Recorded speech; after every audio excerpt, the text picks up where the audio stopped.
This is to start the Conservation Commission meeting on November 10th. Is there anything to come before the Conservation Commission that's not on the agenda this evening?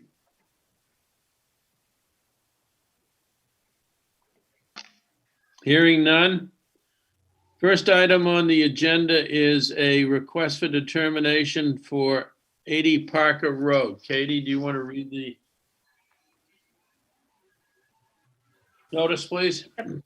Pursuant to Governor Baker's March 12, 2020 order suspending certain provisions of the open meeting law and the governor's March 15, 2020 order imposing strict limitation on the number of people that may gather in one place, the town of Chelmsford Conservation Commission will conduct a remote public hearing on Tuesday, November 10, 2020 at 7 p.m. to consider the following application.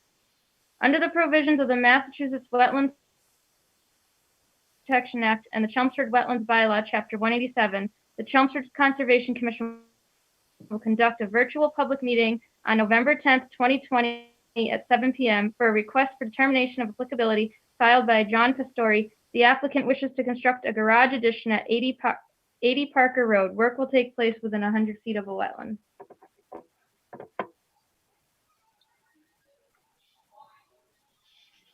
All set. I'm just calling Chris. He's not answering the phone.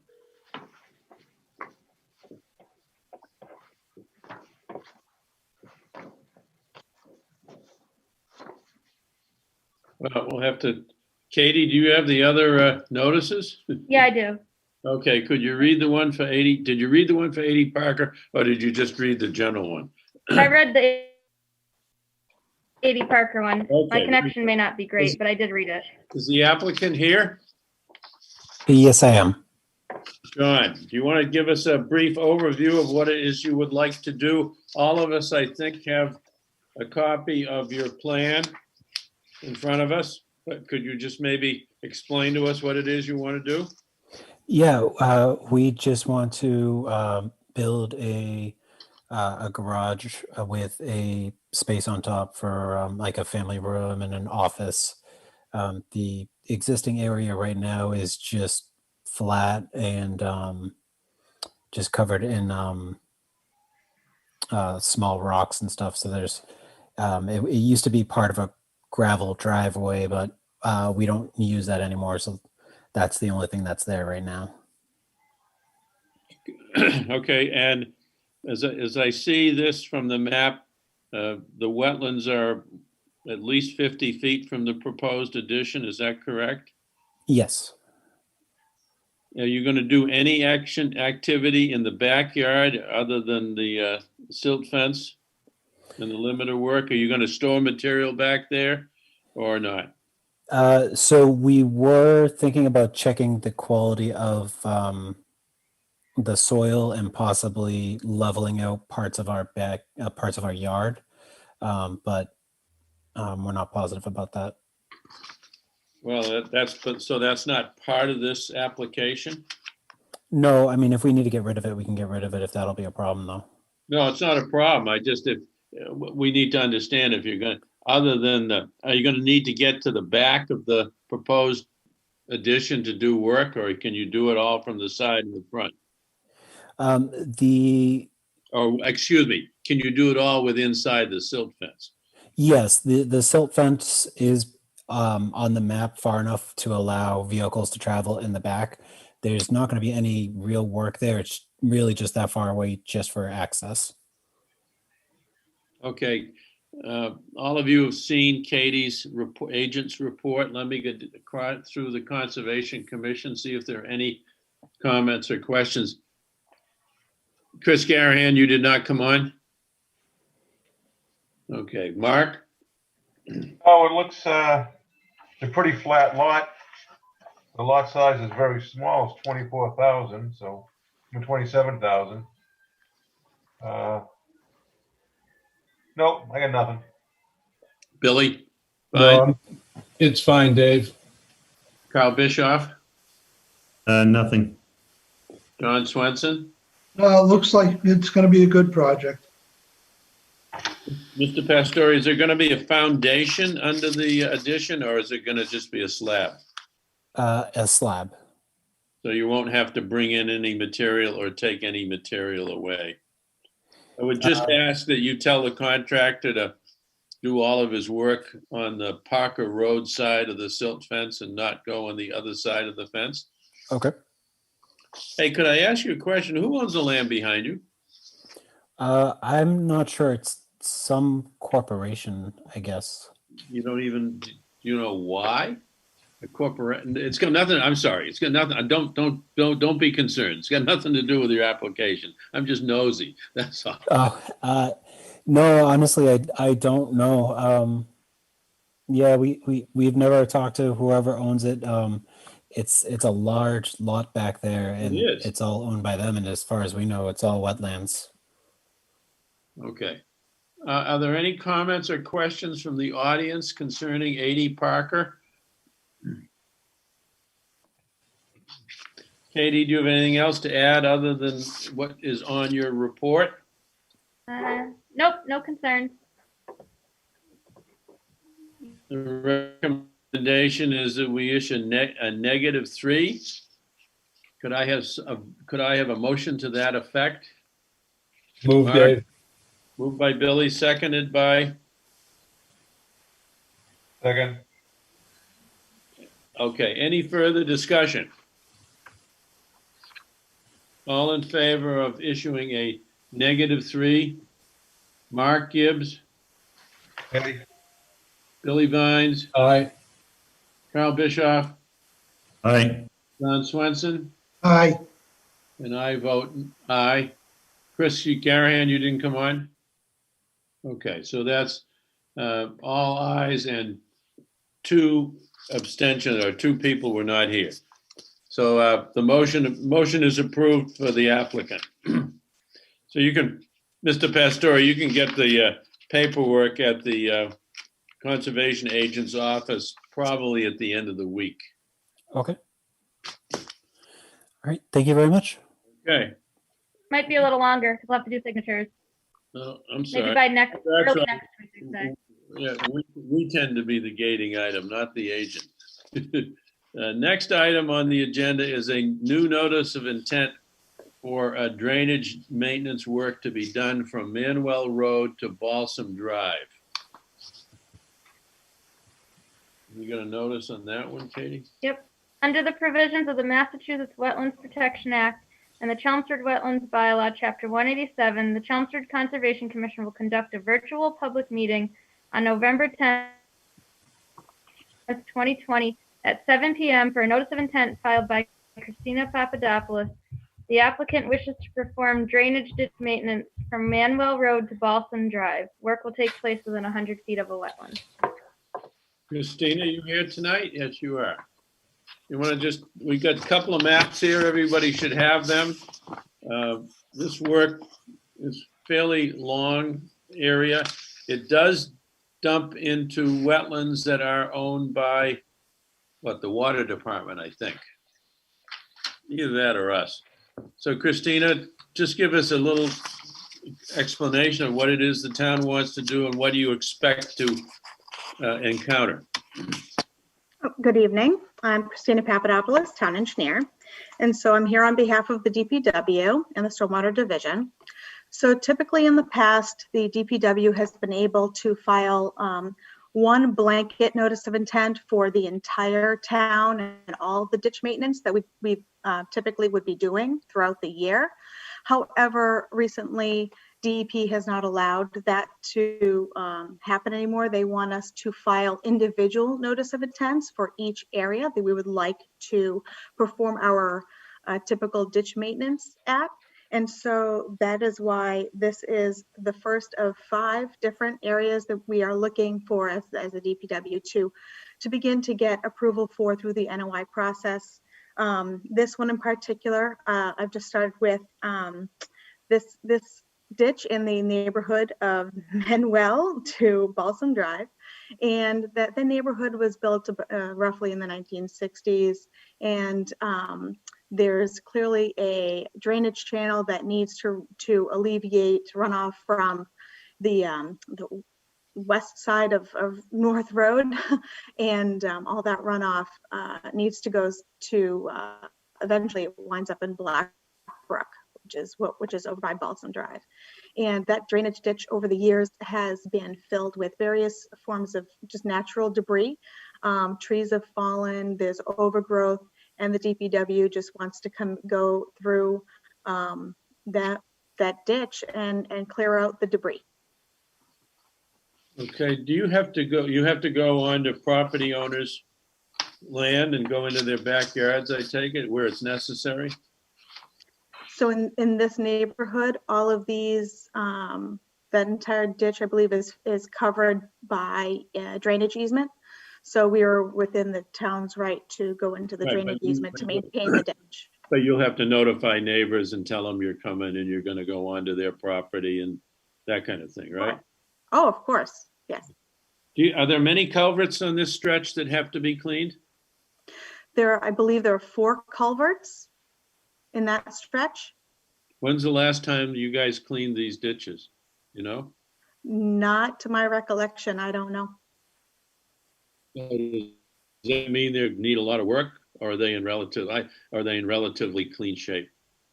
I walked through it, and everything seems to be, functioning in pretty okay shape, but it definitely needs to be maintained in a form of removing some of that excess debris, just so it can continue to function the way that it's been functioning. Are there any areas along this line that are going to require silt fences or anything like that? Or you I just think the gonna nature, use a backhoe and get into the ditch? Is that what you're going to do? most of it will be done by hand. Areas that need extra work, maybe, but I don't foresee that. It looks like it's mostly a lot of overgrowth and tree removal for this stretch. So this is the last one for 2020 and there'll be a new group for next year, or are you you work on the fiscal year? So this is in the middle of the fiscal year. Yeah, this is the first one out of 5 total areas that we would like to. Unfortunately, it's more work for you, but I think from our perspective, it's going to be at least interesting. We can see more, get a better idea what you're doing. Questions or comments from the commissioners? Mark? Nothing. Billy? Christina, when are you planning on doing this work? As soon as we get approval. Okay. Yeah, we would like, this is great winter work. So as many of these as I can permit, then we'll be able to do this throughout the winter. Okay. Yeah, I'm fine, Dave. Carl? I guess I'm just curious why the state said we need to do this not in a batch mode, but in individual. I don't know. We've for years and years have been able to do just a blanket townwide NOI, and then we went to renew ours, the blanket NOI, and it came back rejected, saying, no, you need to do them, piece by piece. So here we are. Okay, thank you. I don't know. It may have something to do with the new federal stormwater management regs. I don't know. But it may also have to do with the fact that DEP is looking for something to do. Is that it, Carl? Yeah, that's it. John Swenson? I don't see anything wrong with it. Okay, good. Are there any comments or questions on the application for the drainage work from the audience? Yes, I have a question. This is Eileen Boyle, and I live on Gregory Road. I want to follow the pattern as to what you're actually going to be clearing out. I know there's a little brook that goes from Manuel through Claude next to my home on Gregory, and then it goes behind the homes. Will you be clearing that whole area? Because I know there are a lot of down trees in that section. That's exactly what we need to clear out, those down trees. Yep. Very good. Just want to be clear as to the path where you're talking all the culverts. Yep, through each of the culverts along, and there's a defined ditch. It's very easy to find, and that's the limit. We're not going past the ditch width, which is like maybe 8 feet. You've been back there, so. Right, yeah, and I live beside it and I know there's a lot of trees and debris with all these storms and it backs everything up. So that'll be great. Exactly. Oh, Thank great. you. Thank you. Anything else? You're Mr. welcome. Boyle? Yes, Yes, another question? yeah, Michael Morrison. I live on Claude Road, and I live between Manuel and Gregory, Claude Road, that's where it is. And my part of the ditch is perfectly clean. It has grass growing. I keep it clean for the past 42 years that I've been there. And the last thing I want to see is a backhoe there some morning I think digging a huge ditch. Martha, I think I heard her say it was going to be hand digged Yeah, well, I'm glad to hear that. if any work is needed. Right. And in fact, I also maintain the person in back of me, which is, he's on Gregory. So between Claude and Gregory, I go down there. The part on Gregory is a little less nice than mine. I mean, it doesn't have grass growing, but I go down there at least twice a year with my big tall boots, and I take everything out of there to make sure it's flowing good. So I just thought I'd mention that. I don't want anything dug on my property. So when we get to your area, we'll have a conversation with you about Okay, what perfect. needs to be done. I remember walking it, and yes, that was like the prettiest part of the whole ditch. Okay. It looked really nice. Thanks for maintaining that. And there was also, I believe you have a head wall, right, in a pipe. So that pipe could probably use some cleaning out, and maybe the head wall could use some chinking. So that's something. Yeah, that's true. That's true. And I Yeah. noticed the pipe down on Gregory that there's sediment is accumulating in the bottom of the pipe as it goes under the street. So Yeah, that's the main purpose of this, Yeah. well-kept pieces of the ditch, will remain well-kept. okay, thanks. Right, and one last question, Christina, it's Eileen again. What was the time frame when you're going to initiate all of this activity? Is it starting in this winter? Say Yes. December? Yeah, I don't have the exact schedule, and it depends on when the crews free up, but as soon as we get final approval here, then that's great winter work for us. Sure, excellent, thank you. You're welcome. Are there I have any? a Excuse me, I have a question if I can be heard. My name is Scott Bratton. I'm here on behalf of my father, Ray Bratton, on 8 Gregory Road. I believe that was the property that the prior speaker was referring to. We have many trees along that brook that have been there for years, 50 years. Do you anticipate having to cut down any existing trees to do this? Christina? It's possible if the trees are impeding the flow in the ditch, then they may need to get cut. Will we have any say in that, or is any negotiation on that with you? If it's impeding the flow, then it's what's best for the stormwater runoff, and if it needs to be cut down, it'll be cut down. I see. And when do you anticipate doing this on Gregory Road, on that stretch? Like I said, I don't know the exact schedule. As soon as we free up some of the stormwater crew, then I anticipate this to be done in the winter. And you're going to notify the abutters, the property owners, before you start? Yeah, as we're going through, we'll be notifying anybody who if we're going in their backyard, we're gonna let you know. Okay, and how will that be done? By telephone, by notice, letter, email? Usually we just knock on the door. And if you're not home, we have a standard, a letter to say that, we've been by. Okay, and again, the prior gentleman who spoke on Claude Road, you don't anticipate using backhoes or any heavy equipment to do this? It sounds like hand digging? So it seems like most of it will be hand digging. Okay, good. Thank you, that's all I have. Okay, sir. Any other comments or questions? Hearing none, I will entertain a motion to issue a standard order of conditions for the project known as Manuel Road to Balsam Drive. I don't believe I haven't heard any discussions about a special order of conditions to it. So can I have a motion to issue a standard order of conditions for Manuel Road to Balsam Drive? Mark? Who moved it? Me. Billy moved it. Is there a second? Second. Seconded by Carl Bischoff. Any discussion?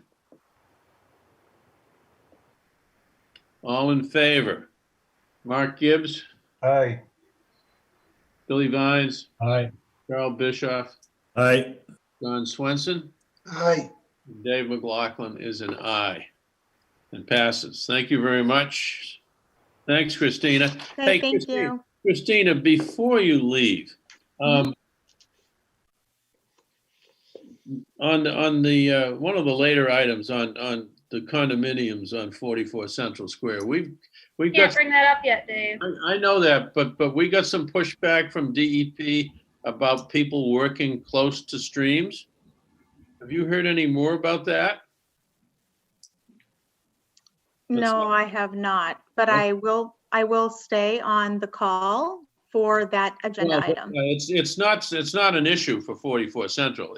It was just we were all surprised that DEP took the position that they did, and I suspect if they take that position on this one, they're going to take the similar position on any other application in the future that's close to a stream. So I'm trying to understand where DEP's coming from. You haven't heard anything yet, though. Okay, that's fine. We'll just have to keep an ear open to that. Next item on the agenda is a continuance of the notice of intent for 24 to 32nd Lane to build a single-family home. We don't have to read the notice because we did. Is the applicant here? Yes. Okay. And I notice there are a number of people on this Zoom line, which I assume are interested in this application. Let me just remind everyone that this is a Conservation Commission hearing. It is not a planning board hearing, nor is it a Board of Appeals hearing. If you have questions, I will let the questions go unless they get too far afield of conservation. And then I will have to ask you to limit your questions to conservation-related questions, if you would all bear with me on that. Okay, we have a new set of plans. The applicant's here. Do you want to tell us what the changes to the plans are? Yeah, the last time that we were in, okay, that we had come in and we had talked about it being a reconstruction, okay? And it was determined by the members of the commission that our original plan as designed was not a reconstruction. 4 members had suggested, and the rest of the members also agreed that if it were changed to be an add-on or an extension to an existing dwelling, then that would be a different story. So in the last meeting, the Conservation Commission extended last meeting to allow us to change our plan so as to comply with Section E of 187.5 of the Conservation Commission's bylaws. So we made several changes. Number one, we just redesigned our plan with our architect based on the meeting feedback. So that's an extension of the current home on site at 32nd Lane. That's in tying with Section E, which is the reconstruction, alteration, extension, or structural change of a building existing on or before October 15, 1990, which shall be exempt from the provisions of 187.5A. However, said work shall require approval from the commission if within its jurisdiction. Second, the architect has taken into consideration the grades of the site in order to accommodate a walkout style dwelling.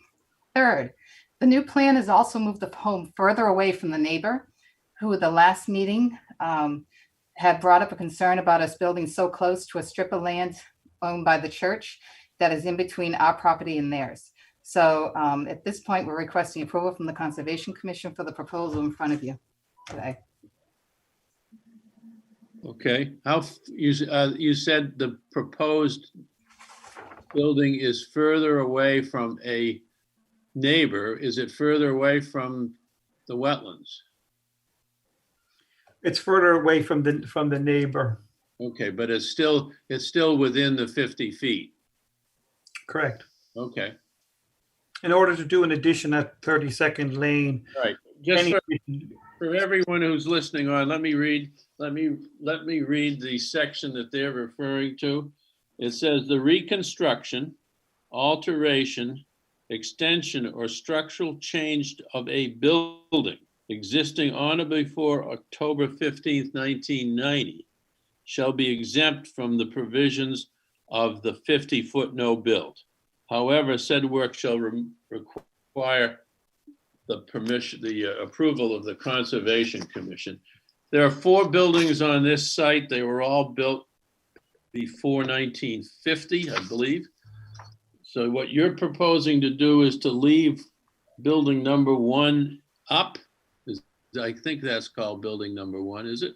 Yeah, but that's 32nd Lane, which is called, Right. you're calling it building Yes. number 1. You are building a new building that's attached to the old building. Is that correct? Correct. Okay. Other questions? Mark?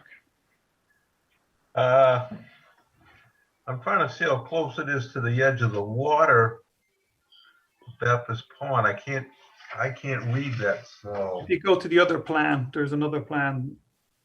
Probably the first page.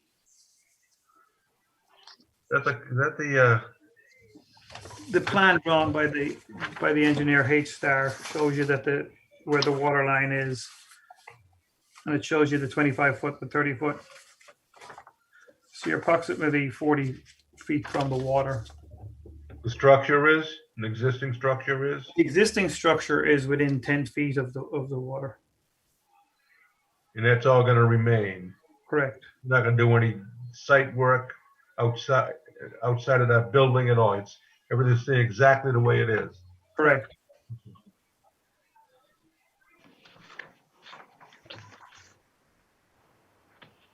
Well, it's hard to see. Again, is there anything coming out of the house for services? Are you gonna run any sewer lines or underground electrical that's gonna be inside there? There's already a sewer line to the house. There's already gas to that house. There's already electric, which is overhead. Okay, They're all going to remain. and at the shoreline, you don't plan on putting any retaining wall in or anything? But there's an existing retaining wall there now. I apologize, I can't see that, so. Oh, I can see existing stone wall. All right, I'm sorry. Just a repair if that's what we're looking to do. Yeah, okay. I don't really have any other questions on this, because all we care about is the building of the number 30, second lane. I'm good. Billy Vines? Billy Vines? Yeah, I'm good, Dave. Carl Bischoff? I'm all right. Okay. John Swenson? Yeah, I'm good with it, Dave. This is a question to the applicant. The reason that this works is because the proposed building is attached to an existing building. Correct. Is it your intention to renovate the existing building? Update it. I beg your pardon? Update interior. It's a pretty decrepit looking building.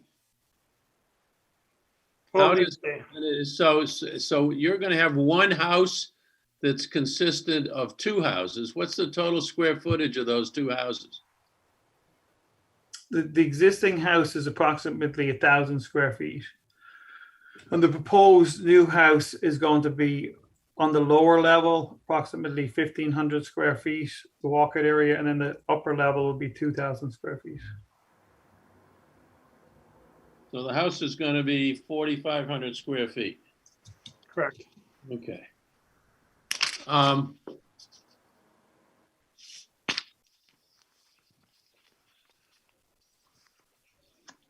find it somewhat, I won't use the word disingenuous because that's not fair. I'm just surprised that you're complying with our regulations by keeping the old building up when originally you wanted to take it down. Originally, I was going to keep a portion of it. That's not what you showed us. No, I right? did. I showed you, you described it as the pavilion, but I was going to keep the back portion of the building and have a pavilion area. So I was going to keep it within the structure. Well, the first set of maps that you gave us a couple of weeks ago, the proposed house was not attached to the existing house. Correct. Wasn't attached. Okay, all right, that's what I meant. All right. Are there comments or questions from the audience? Can I have your name and address if you speak, please? And remember, try to keep this to conservation questions. Richard Byam. Yes, I'm on sir. Number 50 First Lane. I'm in a butter. I see the dotted line on the map. It says 50-foot no build zone. And I guess my simplistic interpretation would have been there's a reason why Chelmsford has determined that people should not be building within 50 feet of a wetland. And yet a good portion of this house is within the 50 feet. And it appears that that's allowable, or at least he's requesting that to be allowable because the new house of 3,000 square feet or more is going to be slightly overlapping the footprint of an existing house. No, I don't think that's correct, Mr. Byam. Okay, then the regulations say that any lot that's 40,000 square feet or greater must be 50. The building must be 50 feet from the wetlands. Mhm. There is an exemption that says that we can waive those provisions, providing it's an alteration or reconstruction or extension on a building that was in existence before October 15th, 1990, or if the lot's less than 40,000 square feet. So there are there are situations in which somebody can construct within 50 feet of the wetlands. This proposal meets that because it is now deemed to be an alteration because the existing house still exists. If that existing house had come down or had been separated the way it was in the original proposal to us, then that's where we took the position about no build within 50 feet. Continue, Mr. Byam. I guess my second question would be, I see the dotted line that says 100-foot buffer zone. So what is allowed within a 100-foot buffer zone? Any activity that the Conservation Commission allows, that's our jurisdiction. 100 feet gives the Conservation Commission its jurisdiction on the geography. Okay. As a follow-up to that then, what I would tell you is personally, my concern is the pond. You know, I mean, is Hart Pond, you said? Hart Pond, Baptist Pond. The quality of the water is something that we deal with on a regular basis. We have a lot of lawns around the pond. Historically, there were just small camps and they had natural ground cover and we never had this problem. But as more houses are built and they want typical suburban lawns, we're seeing a tremendous amount of fertilizer runoff into the pond. It causes growth of things that we do not want in the pond, algae, et cetera, which then sucks up the oxygen. And now last year, again, we had a period of time where we had a fish kill and many of the fish died in the pond. You see, literally thousands of bodies of fish floating in the pond because there isn't enough oxygen. We work with Solitude Lake Management, which the town also works with the Conservation Commission. And they've identified that fertilizers running into the pond are a major contributor to our problems here. So we're feeding weeds and then we're having to pay to kill the weeds. And then we're feeding algae, which is then killing our fish. I would ask one of the Conservation Commission consider in the 100-foot buffer zone that you have jurisdiction over, that you would indicate that only a natural ground cover would be allowed. And Well, I'd like to begin at least to reverse this process of having lawns and extensive landscaping that then is ultimately working to the detriment of the pond and everybody on the pond. And ultimately, this pond feeds into the town's aquifer. That's one of the reasons why they did sewers around the Baptist Pond earlier than they had originally intended when they did sewers around town. So I would be concerned about that as well. I'm interested in your thoughts. So you're suggesting that this application, if it be approved, preclude the use of fertilizer within the 100-foot buffer? No use of fertilizer. And now, let me also correct you. This Hart Pond flows down to the Cranberry Pond, which flows into Carlisle. So it goes out of Chelmsford's aquifer. No, that's the water. Yeah, The that's what you were talking about. Yeah, but the groundwater is feeds into the town's aquifer. Well, all the groundwater does, yeah. I mean, it's the reason that Hey, Dave? the sewer commission put the sewers in. There's also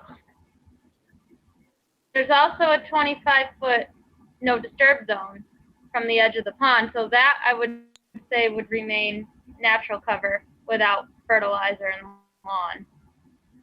I would say we could put that as a condition that we keep the 25-foot natural, and then no fertilizer within 100 feet also. Yeah. No chemical fertilizer. Mr. Byam, do you have anything else you'd like to add or ask questions of?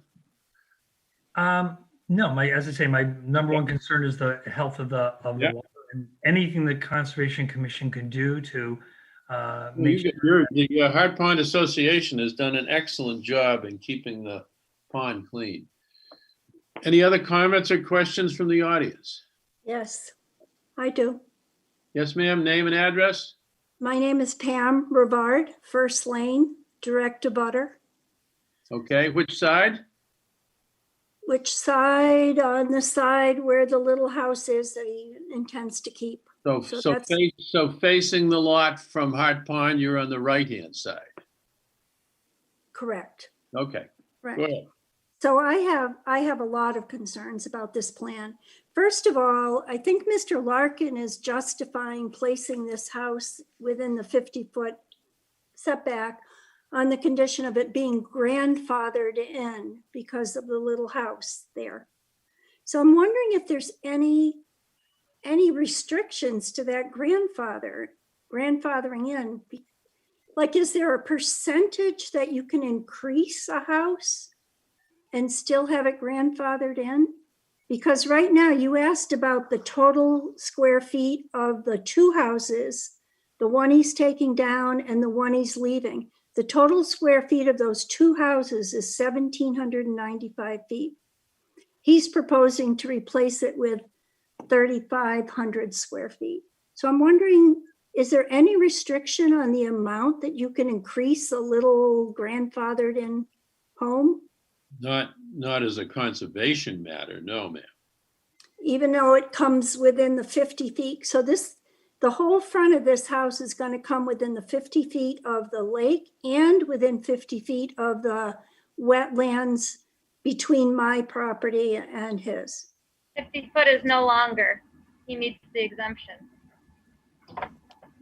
Pardon me, Katie, can you explain that again? The 50 foot is irrelevant at this point because he meets the exemption that Dave spoke of. So just pretend like the 50 foot's not there. It's pretty much exempt because he meets under our bylaw, the expansion of an existing structure. So we're really working with the 100 foot and the 30 foot basically at this point. And there's no restrictions on size.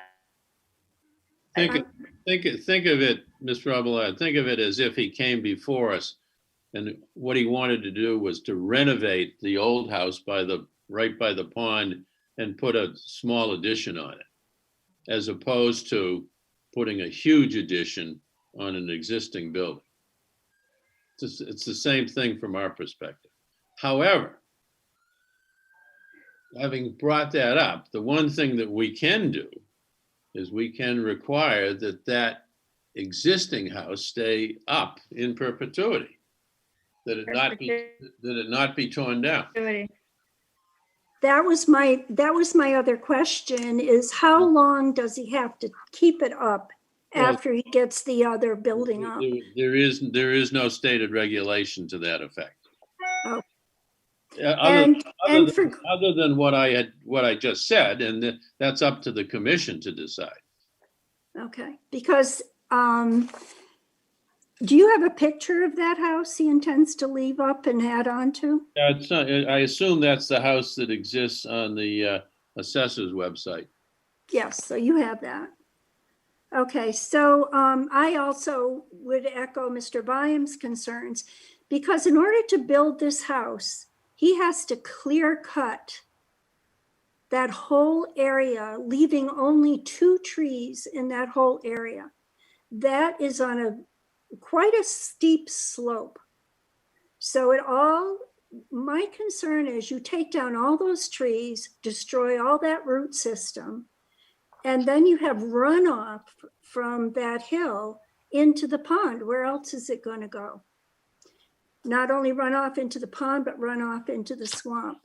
So I don't know how to protect that. So that's one of my concerns. And he's the clear cutting is. Dave, can I cut in again? Yeah, Sure. Go ahead. Okay. So Pam, I spoke to DEP about this for other things around town, and what DEP feels is you cannot do a let's prevent this thing. There's an if and when something happens. So say he cuts everything and 2 months down the road, we are having runoff into the pond. Now it's a problem. Now DEP gets involved. But we can't permit an application based on, okay, this could happen. All we can do is put measures in like good erosion controls, some new plantings, but we can't say, let's deny this whole permit because something could happen. It's an if and when situation, and that's how DEP views it. Because I've asked them for help before with potential violations that could cause potential problems, and they said until something is actually affected, there's really nothing we can do. And they'll have to file a NIPSES permit if this is more than an acre of clearing through the stormwater. Oh, there will be more than there will be much more than an acre of clearing when he's finished. Well, you're talking about the other 3 sites. Right, but I want to concentrate on the one we're talking about tonight.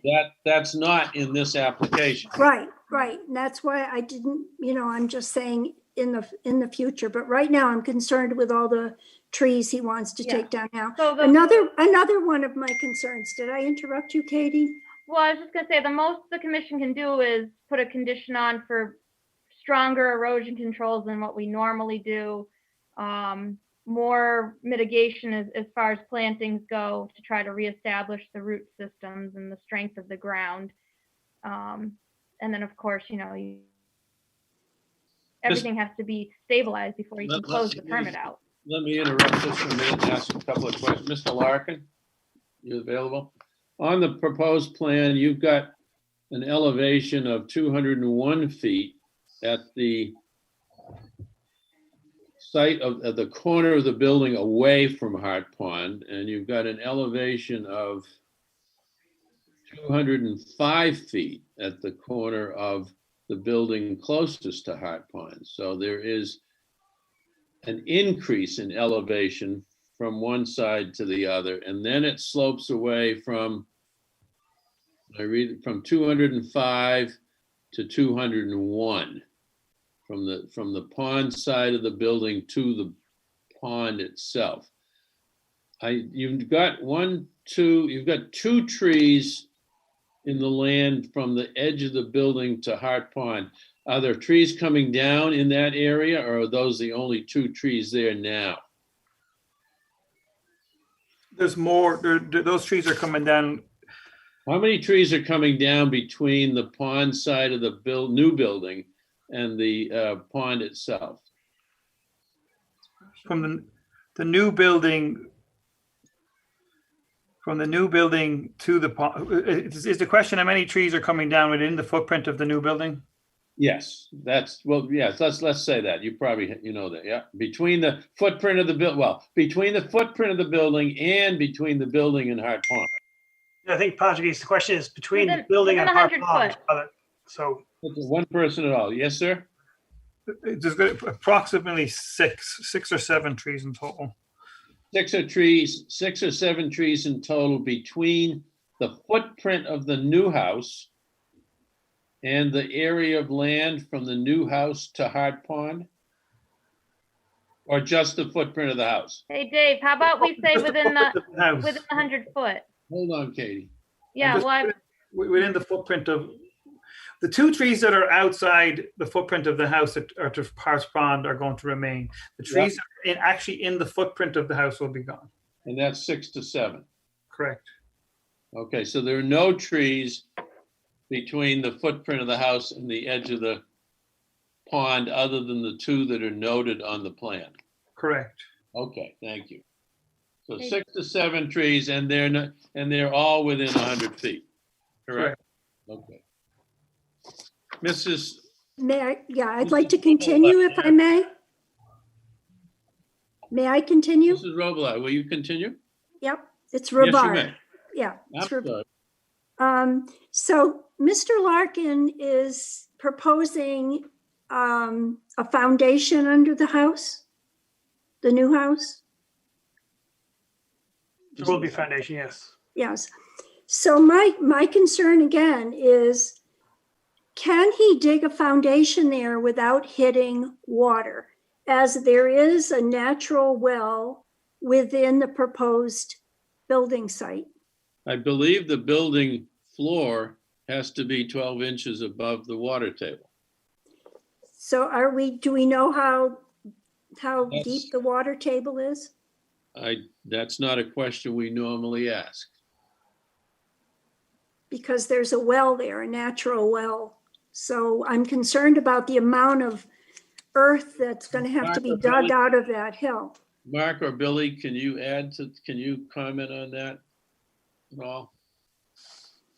Has he done any tests? Has he dug any holes down there to see where the water table is? No, because I'd have to get permission to the conservation to do any digging, so I haven't done any digging.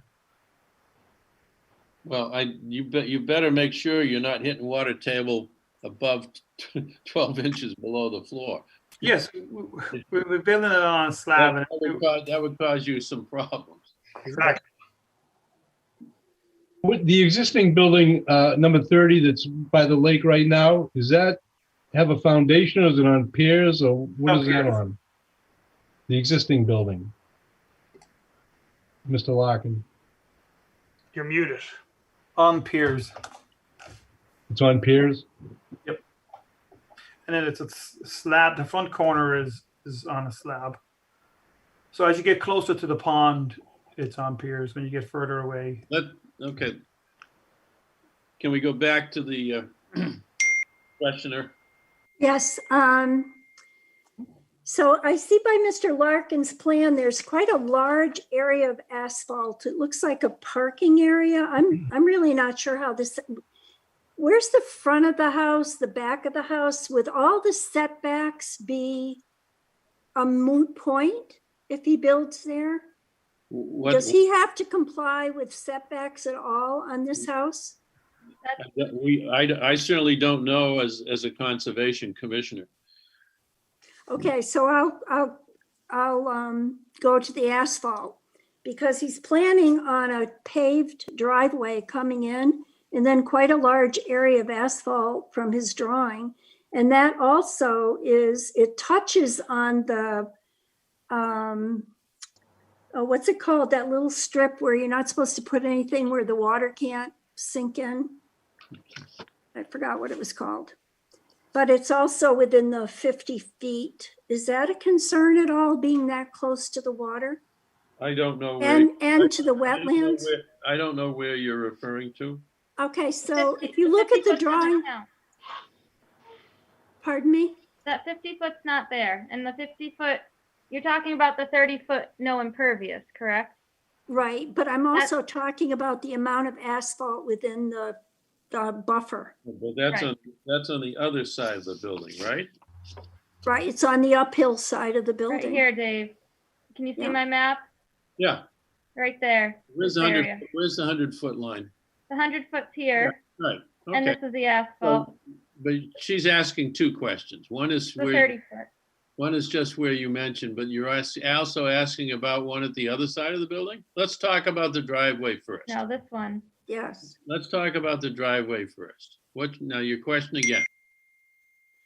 My question is, there's a lot of asphalt there within the buffer zone and actually within the 50-foot setback of the wetlands on my property and the lake. So I'm wondering if that amount of asphalt will be detrimental to the quality of the lake and the wetlands abutting it. Okay.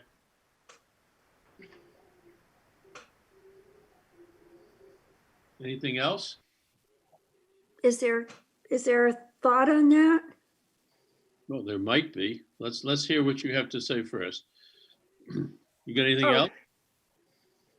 else? Other than my asphalt question? Yes, ma'am. I'm sorry, you're breaking up, Mr. Yes, ma'am. McLaughlin. Yes, ma'am. You Other than, broke- do you have anything else that you want to question or talk about other than the asphalt question? Let me see. So my concern is the little house that he's leaving up. I've hired a surveyor recently and I've found out that that little house is 3.5 feet from my property line.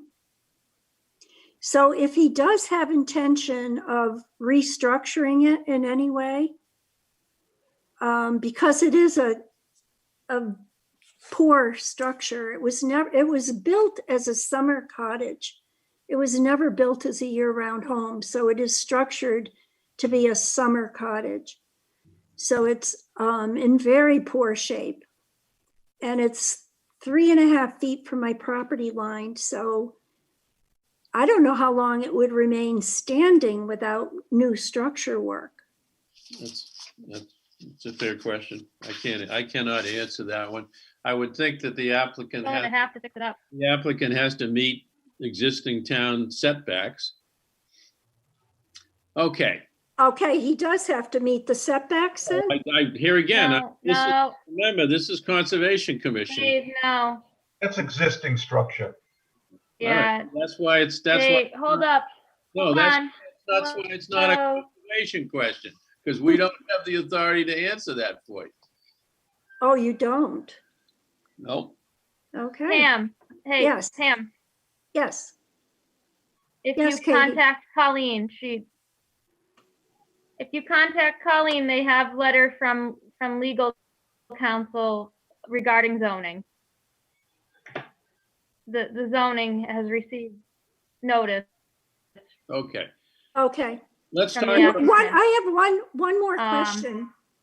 All right, go ahead. I've received notices from Michael Larkin, from Patrick Larkin, from the Hart Pond Development LLC, and from Larkin Real Estate Group. Who is the entity that's actually proposing and building this development?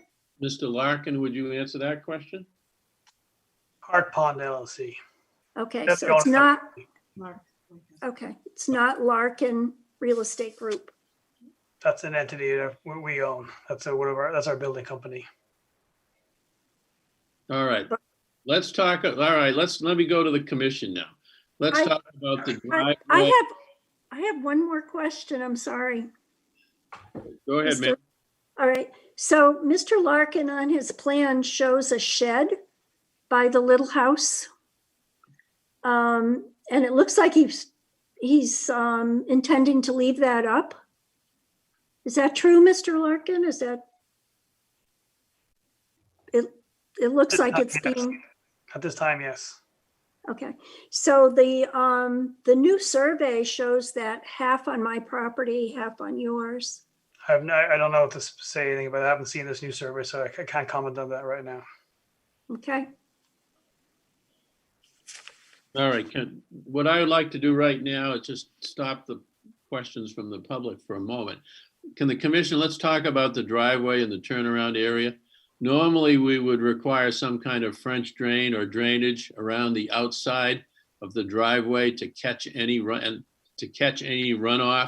and have it filtered before it gets downstream. Any thoughts, guys?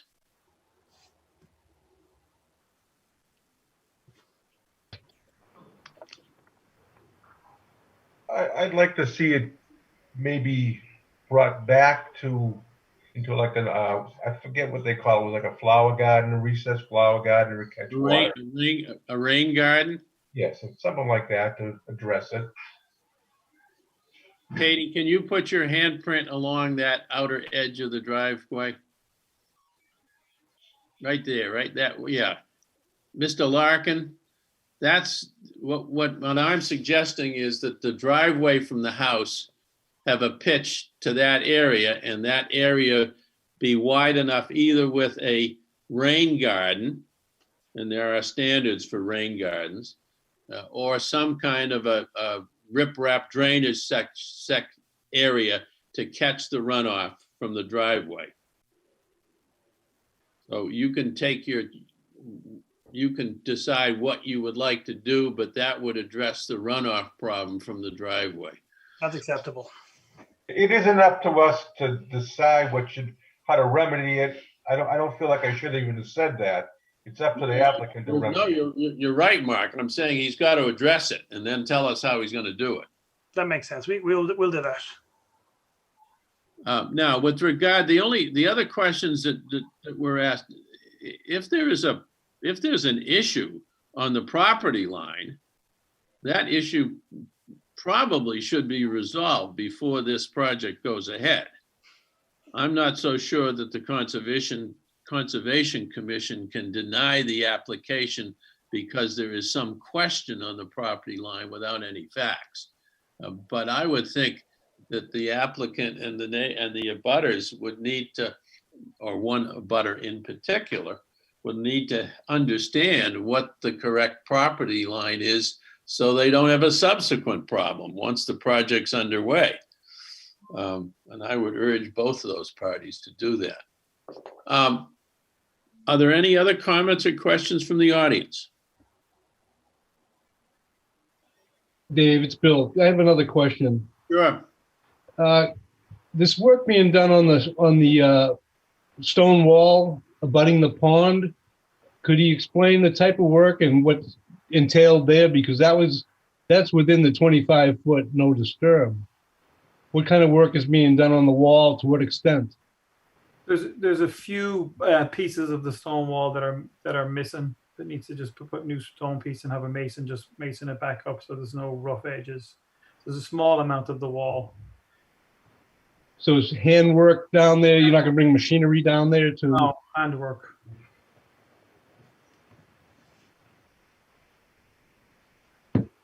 Okay.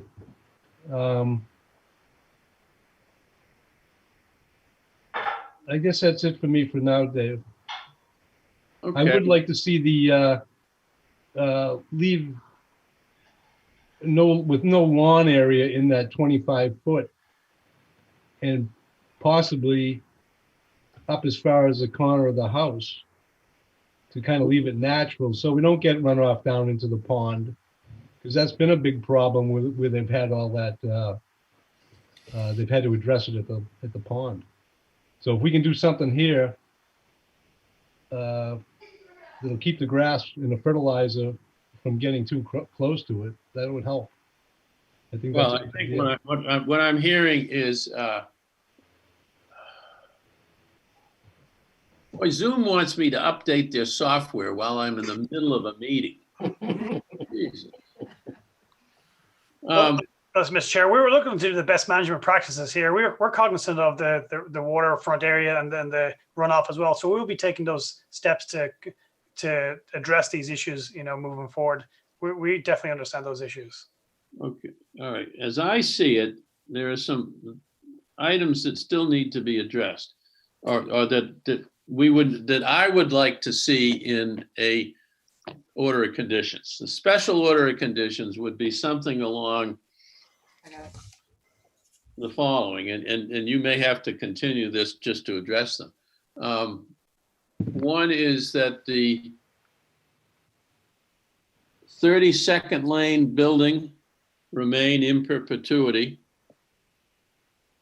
or at least remain as long as the proposed number 32nd lane is standing.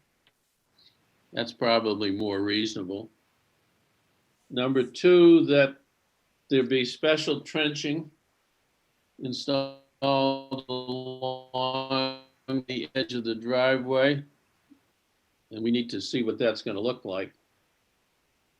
And the third one is that there be a landscaping plan for the area from the pond side of the new building, the pond side of the new building to the edge of water to prevent runoff into the pond. And that no chemical fertilizers be used on the property within our jurisdiction, which is 100 feet.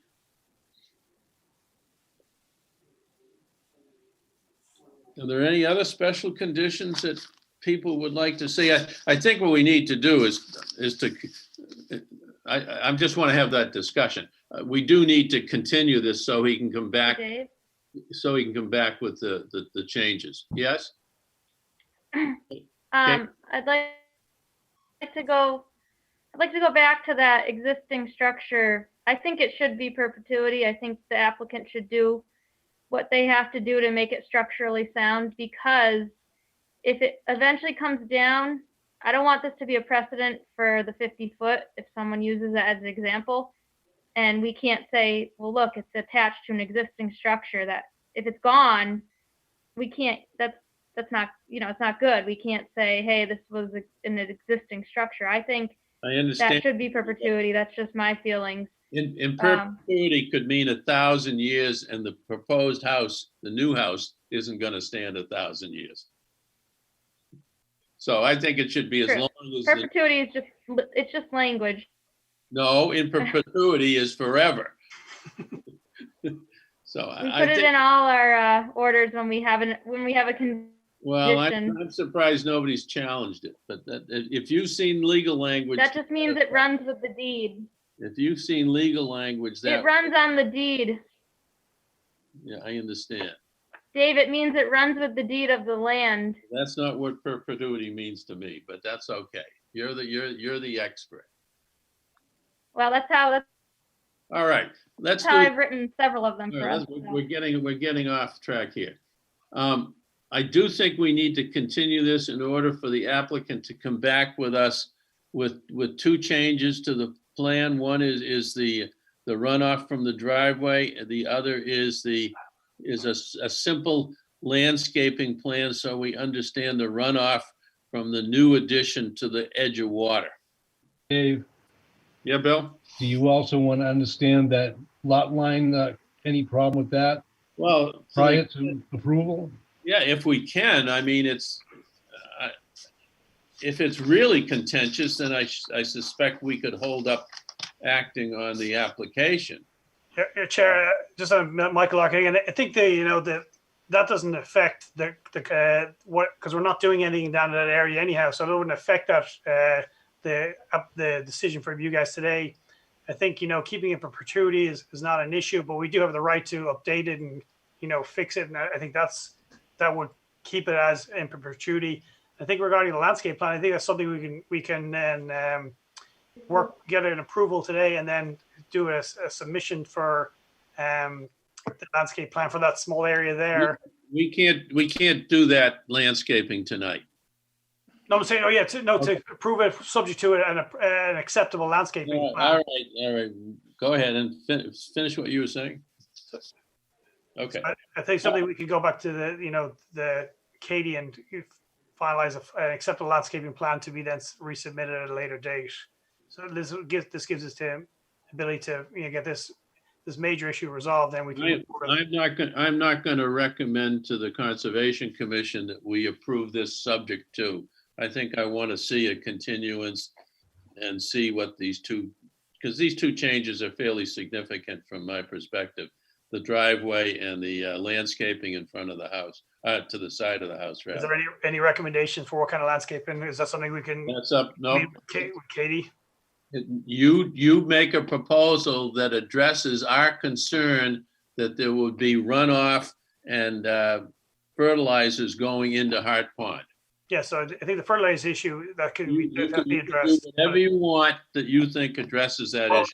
Well, I want recommendations also help to that we can get you what everybody would want as well, rather than if that's something I can reach out to Katie and we can do that as well. I mean, well, if she wants to, but you're working with a guy that can, with whoever your engineers are, they can make some recommendations. Miss, I ask a question? Who's that? Ron Wetmore, 45th Lane. Ron, yes. I just curious why this isn't a comprehensive plan. I don't see any elevations going the rest of the way up the road. I see proposed houses, but I don't see the entire lot. I know there's another house being raised here. I don't see it in the picture. And that's not conservation. Excuse me. Please let me finish. That's out of our jurisdiction. Well, this is one lot. Going on. This is one lot, and I don't see the elevations for the entire lot. I see a driveway coming down from Second Lane. And without knowing what the rest of the elevations are, there's an elevation drop of 13 feet from one side of the house to the other. There's an elevation drop of 10 feet from that line coming across the driveway to the other corner of the driveway. And I mean, as far as the runoff to the wetlands and the pond goes, I don't know that it's being addressed. And I don't see how we can determine that without knowing what the elevation of the rest of the lot is. It seems mighty convenient that a lot of this has been left out. No, this is on this plan. This plan doesn't show all those lots, but there is additional plans that do show all that. I don't see. This is one lot. I don't on see this how plan. you You don't show see the entire lot. You don't see it on this plan right here. Mr. Wetmore, the applicant is looking for conservation approval for one lot. Well, there's one lot that has 4 homes on it. We're not seeing the elevations for the rest of the lot. But he is not proposing any activity that is within our jurisdiction for the rest of the site. Oh, okay. All right. Well, but if the rest of that lot is sloped up and affects the buffer zone with runoff, I think it's, I'm just curious why the elevations aren't there. Dave, do you want me to explain it again? Go ahead, Katie. So I explained it earlier to Mrs. Rivard, and so we can't act on anything out of our jurisdiction until an if and when situation happens. So if he builds these in the future and then they start to affect our jurisdiction, that's when we can act, and that's when DEP will act as well. We can't act on this assuming he's going to cause trouble by building these up here. Our jurisdiction stops here and it goes from between here. So we can't say much about anything outside of this line here. If and when he causes an issue, we can step in with enforcement. Okay. All right, thank you. I don't know. The elevations seem to change quite a bit and they're not all shown even within the area proposed. So just curious. There is a definite drop off in slope there. Are there retaining walls going around that driveway? It seems like there's a lot of stuff not on the plan. Is there stuff missing from the plan that's within the 100 feet of the wetlands? We haven't. No. Okay. Any other comments or questions from the audience? We're gonna. Mr. Chairman. Who is please? My name is Robert Haig. I'm at 24th Lane, and you see my head kind of popping in and out of here. It's that the house that you see in the background is actually the property that's at the closest that is being left in place. So just an observation for those who might be wondering, that is the house that must have been built in the 30s or the 40s. I don't know how it can't structurally remain standing for much longer. The first house was built in 1932, if that's. There we go. Yep. So actually, my question, it's more of a question, and it may not touch in your jurisdiction, so please let me know if that's the case. I'm looking at the asphalt that Pam was talking about, the driveway, if you would, and that driveway leads to a long access road down. None of that is actually second lane. Second lane is actually quite away from this home. It's actually quite away from that 100-foot line, as a matter of fact. My question kind of touches on water utilities and sewer, and I have to guess that the property owner will be taking care of all of that since that's all private. That wouldn't be any city water or city. We would be taking care of it, the applicant. Okay. That was my only question, because all that asphalt that is there now would have to come up in order to lay down new asphalt to meet the utility codes, I would guess. Is that correct? This property at 32nd Lane already has sewer gas to it. The water itself is close to the 100-foot buffer zone where it stops. Was that recent? I mean, again, I don't know if this is building or conservation, but is the water within the last, from the time that Chelmsford had the sewer requirement? Was that at the same time? Yes. Okay. Will you be cleaning up the trees that you cut down, sir, on the rest of the property? Yes. Thank you. All right. I think we should continue this to our next meeting. When is that, Katie? If the commission is favorable, we can do it the 24th. That is Thanksgiving week, or we can push it to the first meeting in December. It depends. The first meeting in the meeting in Thanksgiving week's fine with me. How about the rest of you guys? Fine. Oh, that's fine. Hey, Dave, I had another question quickly. Fine. Could you, Mr. Larkin, you got a couple of 1,000-gallon dry wells. Are those for the downspouts, or what are those for? For the downspouts around the house. So all your roof runoffs going into dry wells? Correct. Okay. So Mr. Chair, just to confirm, so we're doing the map, the landscape plan up front, and also get the engineer to put on the mitigation for the driveway as well. Is that what we're looking to do for the next meeting? Yes, landscaping and driveway, right. Okay, thank you. I don't know if you can resolve the property line issue by then, but if you can, it certainly would be helpful for the abutters, but I don't. Well, if there's a defect in it, it could. Well, we don't. You're right, but we don't know for a fact that there's a defect. Yeah, this is a stamped engineer's plan. He's not saying there's any defect for us, so that's a separate issue for everybody. And another thing, I think on this plan I have proposed site plan, you do have all the topos on here. If you could, I noticed that, I think it was Wetmore that said that the topos weren't really being shown. And to the, let's see, I guess we'd call it the top or the westerly side of the property. It's pretty steep that heads down towards the wetlands. I'd like to see those and how you're going to address that, because it looks like it drops about 12 to 14 feet on a 20-foot run. It's almost like a 4-to-1. So we'll bring that. We'll try to incorporate some of that into the landscape plan as well, to really get that whole area taken care of, addressed. See all that before we approve something.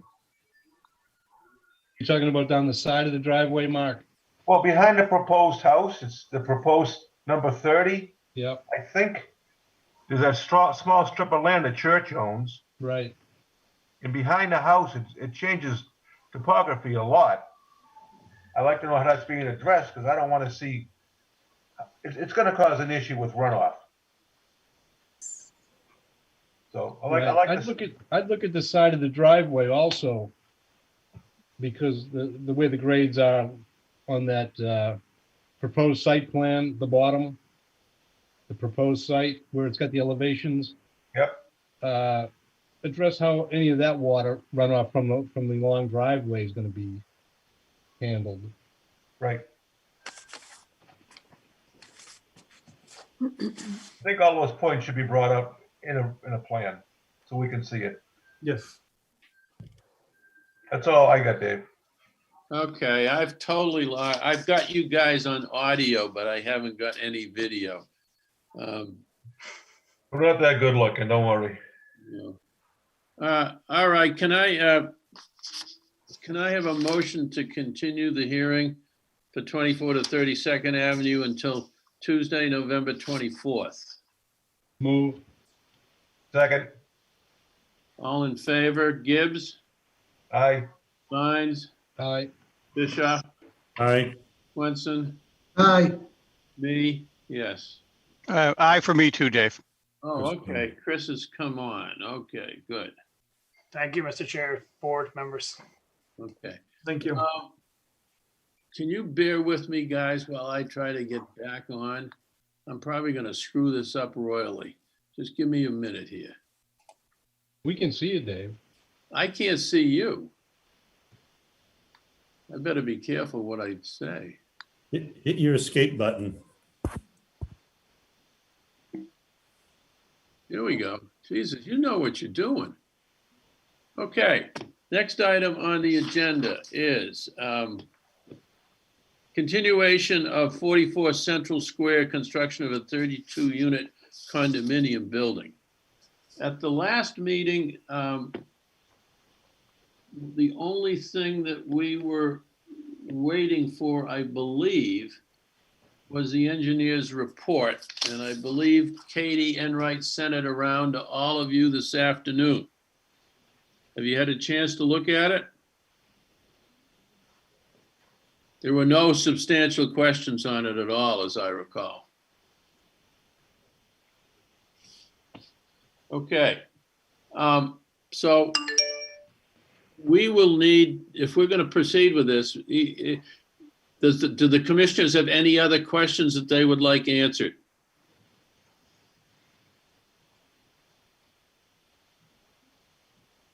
Okay, we have to act on the 25-foot no disturbance, the 30-foot no impervious, I believe, and the 50-foot no build. So we're going to have to waive those under the Chelmsford bylaw.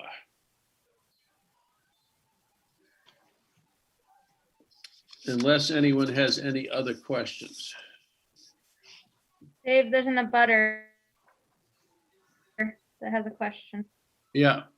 Mike. Who is it? Who? Right there. Mike Rigney. There. Yeah. Mike. Yeah, 19 Billrica Road. Hold, before we get to, does anybody on the commission have any questions that they need to ask at this time? Okay, Mr. Rigney. Just following up on one of the questions from last week or from the previous meeting, which was about enforcement of the cleaning regimen.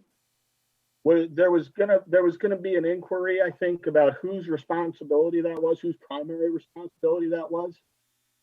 Is there an answer to that? Cleaning of the exterior site, you mean? I believe Katie said they would kind of trim things up, clean them up a little bit, but that they weren't going to do anything major to the retention pond, but that they would clean the exit of the new larger pipe. But there was also a question about how we were going to monitor the cleaning out of the traps. If those suggested cleaning schedules were in fact best practice, who was going to determine that or who was going to review that. And so I don't have the report from the town engineer. So I don't know if that was addressed in that report. Christina, was it? I need to bring it up somewhere. If I can find it. Are you still around, Christina? Yes, I'm here. Hi. So it was addressed in the letter. I don't have the letter in front of me right now, Let but me see if I can pull it up. Or Katie, do you have it there? Can you pull it up for all of us or not?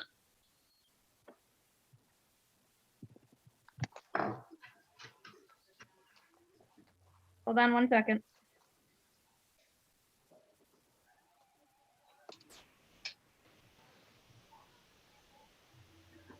I have it here on my phone. What are we, what are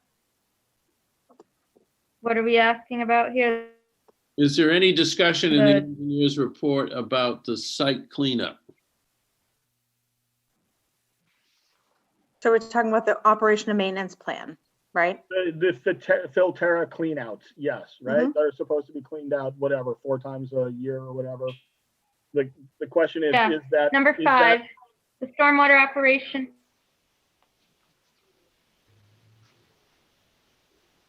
Stormwater operation and maintenance plan is complete and shall be followed as described in the report. Copies of any inspections or other reports done in accordance with the plan shall be forwarded to the engineering office. Is that what you mean, Mr. Rigby? Well, I guess just help me understand. There is a cleaning schedule that is detailed in the applicant's submission, right? And that cleaning schedule will be monitored by and enforced by the engineering office. Is that correct?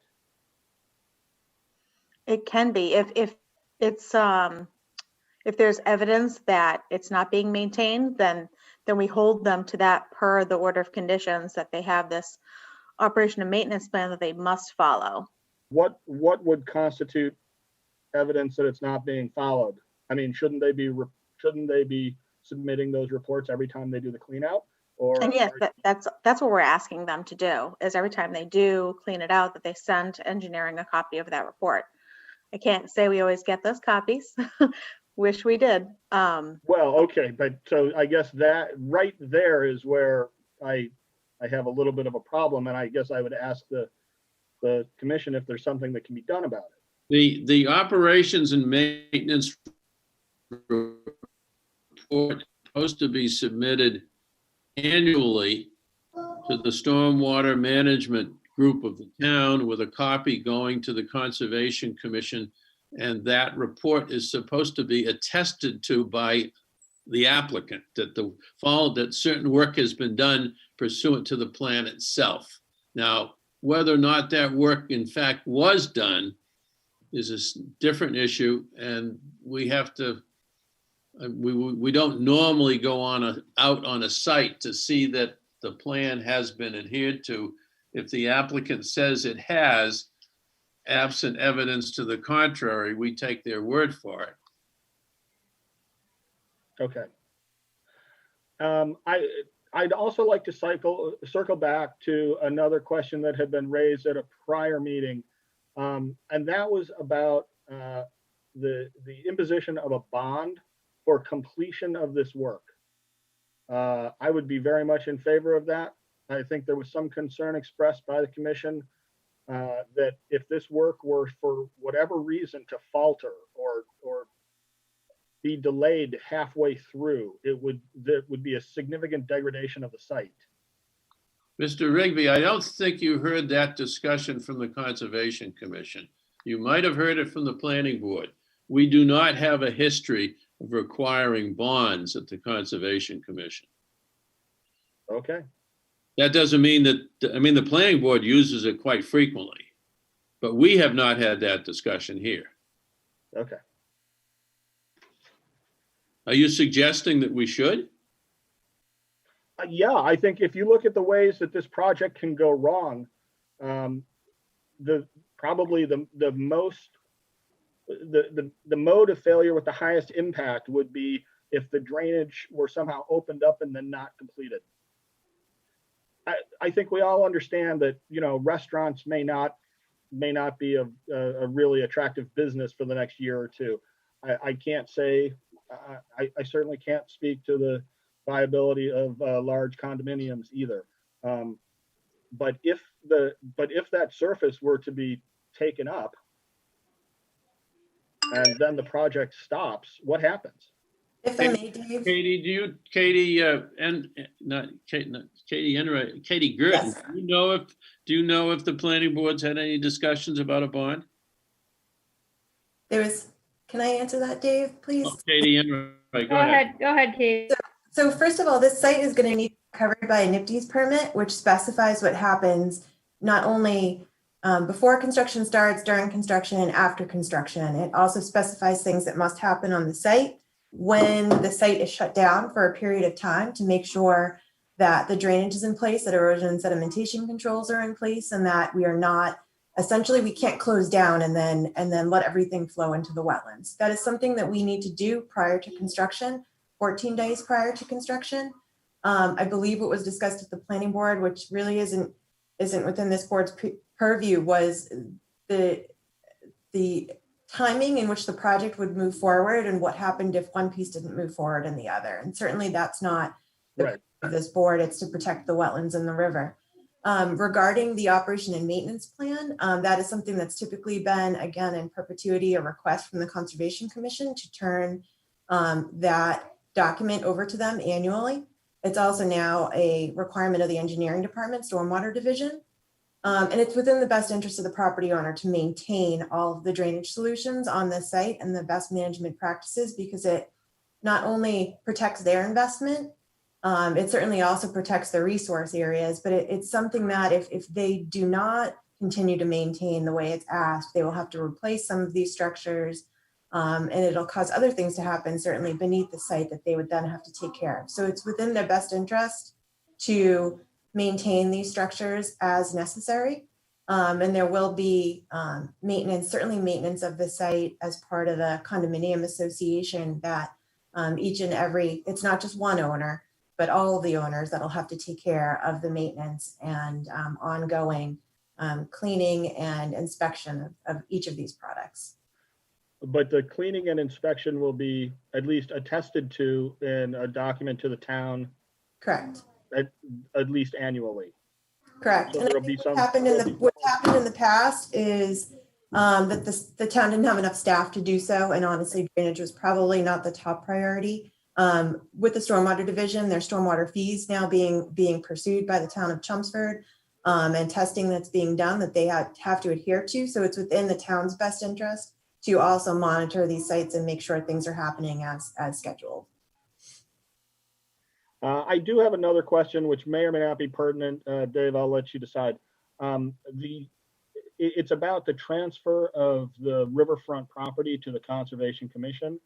I think you indicated at the last meeting that the applicant would put money into escrow for the finalization of that work, which first I want to check, you're only talking about the impervious pathway.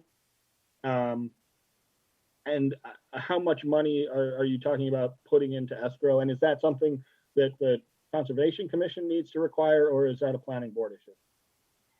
It's only, first of all, it's only the walkway on the applicant's property. It's not the walkway all the way to Summer Street. Yes, understood. I have a corollary to that, which again, I'll let you entertain or not. There was at one point a discussion about putting a bridge across. It sounds like what I've heard at this meeting and the previous one, that's a non-starter from DEP's perspective. Do you have thoughts on that? No, it's not in this application. That's the only thought I have. I mean, it's a nice idea, but it's not in this proposal from the applicant. It's not, remember originally it was a discussion of the Center Village Master Plan. Right. I don't think I ever got anything any more specific than that. The last meeting we did have, we had a discussion with Katie Enright about what mechanically, how this was going to work, because the applicant is not going to build the walkway at the present time. But I don't know what assurances the town has that that piece of land that would accommodate the pathway, in fact, will be conveyed to the town. Katie Enright, has any progress been made on that? Yeah, so we've been back before the planning board, and certainly that's still within our proposal would be to donate that portion of property to the town of Chelmsford that we've outlined on the plan for the purpose of, at a later date, the town potentially being able to have the ability to construct a brook walk. And as part of the planning board process, we are putting together a list of public benefits. One of those public benefits being the monetary contribution for the construction of the brook walk at a later time, but it's part of a bigger package. The brook walk itself is contained within and is part of the language of the proposal within the Center Village District, and work being done along the brook. So the planning board's decision will essentially envelop everything to do with the land donation and the brook walk itself. So that will be handled under planning board approval? Correct. Is that okay? Do you understand that? Yeah. Mr. Reed? Okay. Thank you.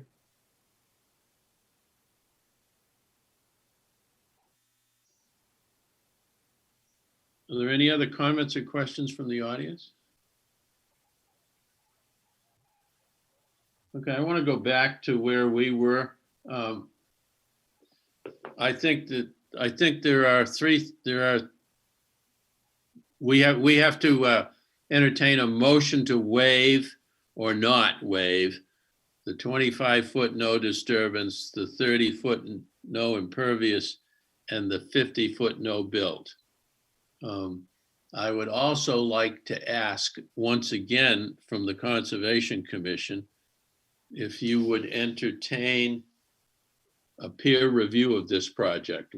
I proposed it at the last meeting and it was defeated unanimously by the Conservation Commission. It wasn't defeated unanimously, it was defeated with one yay vote being mine. I'd like to propose that we put this project before a peer review once again. I cannot make a motion as chair. Would anyone make the motion that this project go before peer review?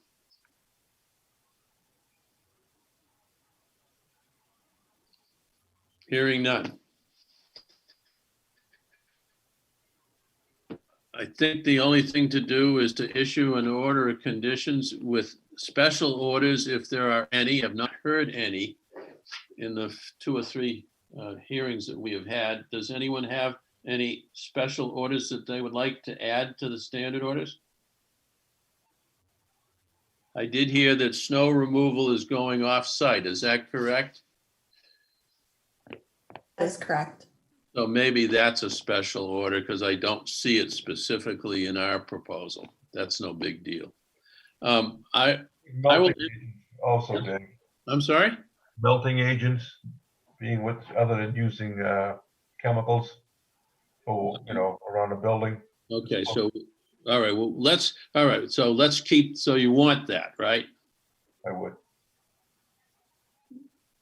Okay, but first, I will entertain a motion to waive the 25-foot, 30-foot, and 50-foot exclusions from this project.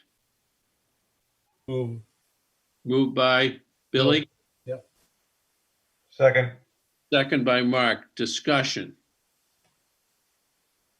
All right, let me say something. I would normally, and I believe that there is enough room on this site that this project could be put 50 feet further away.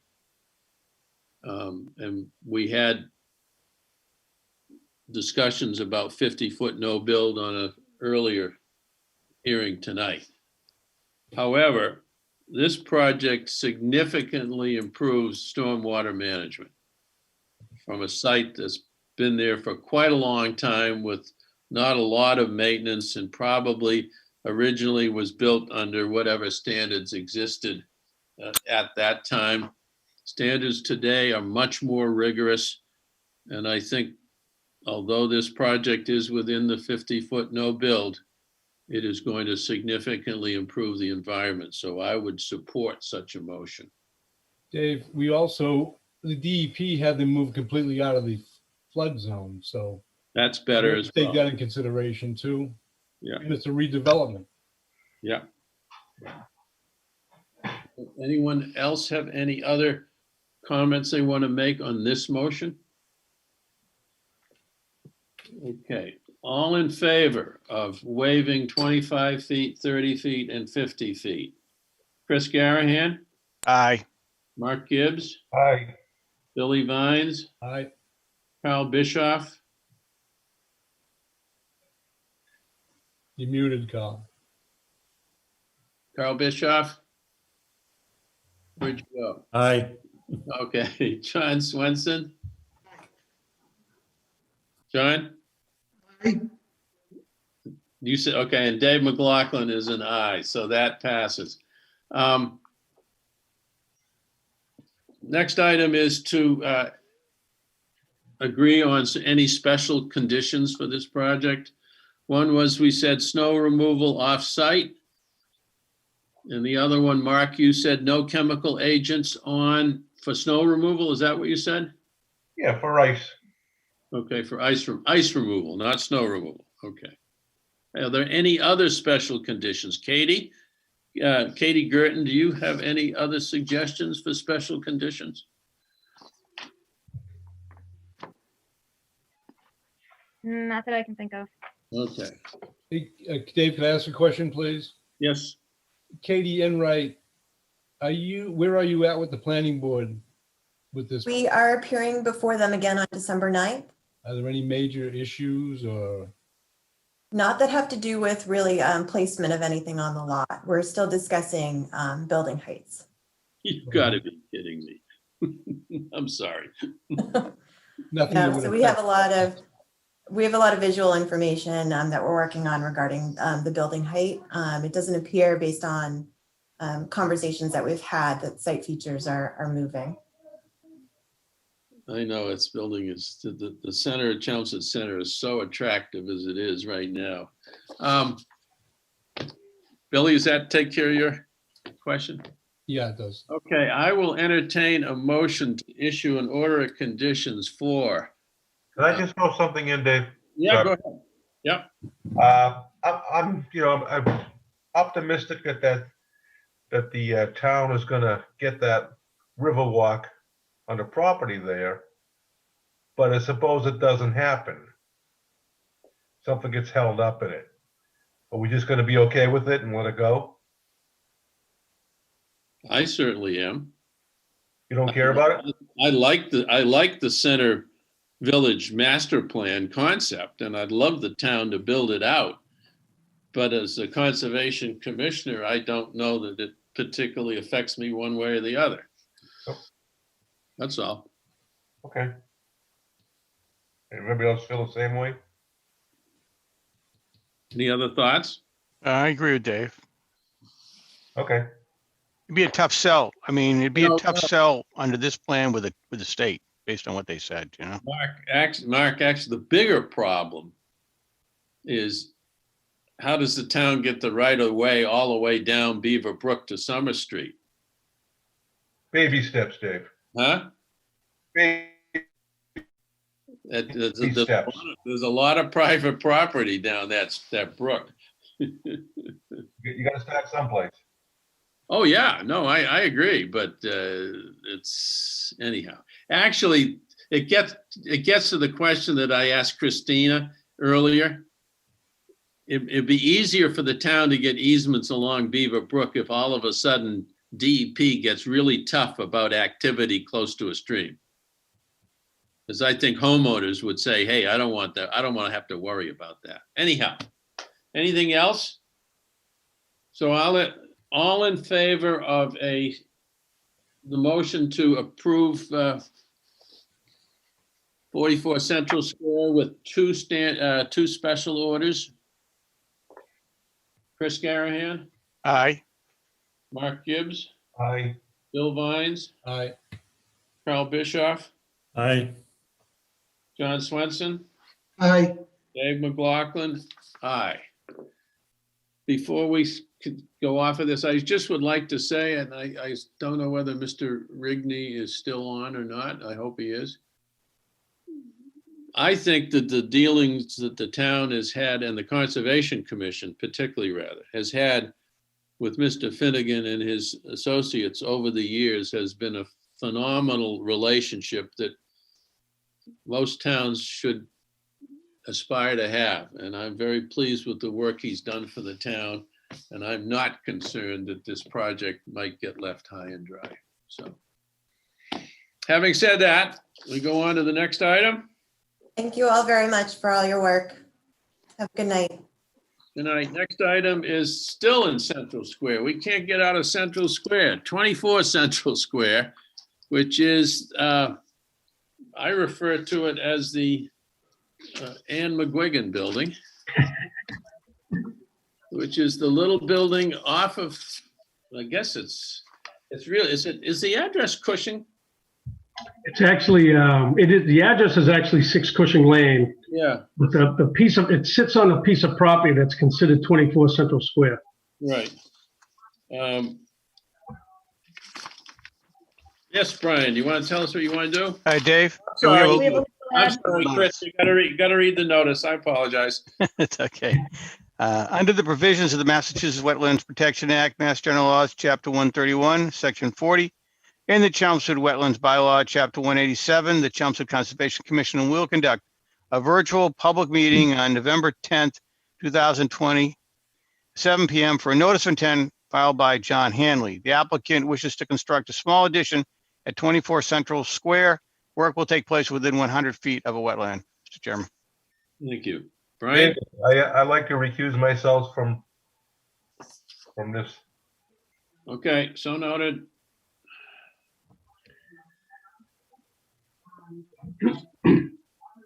Brian? Good.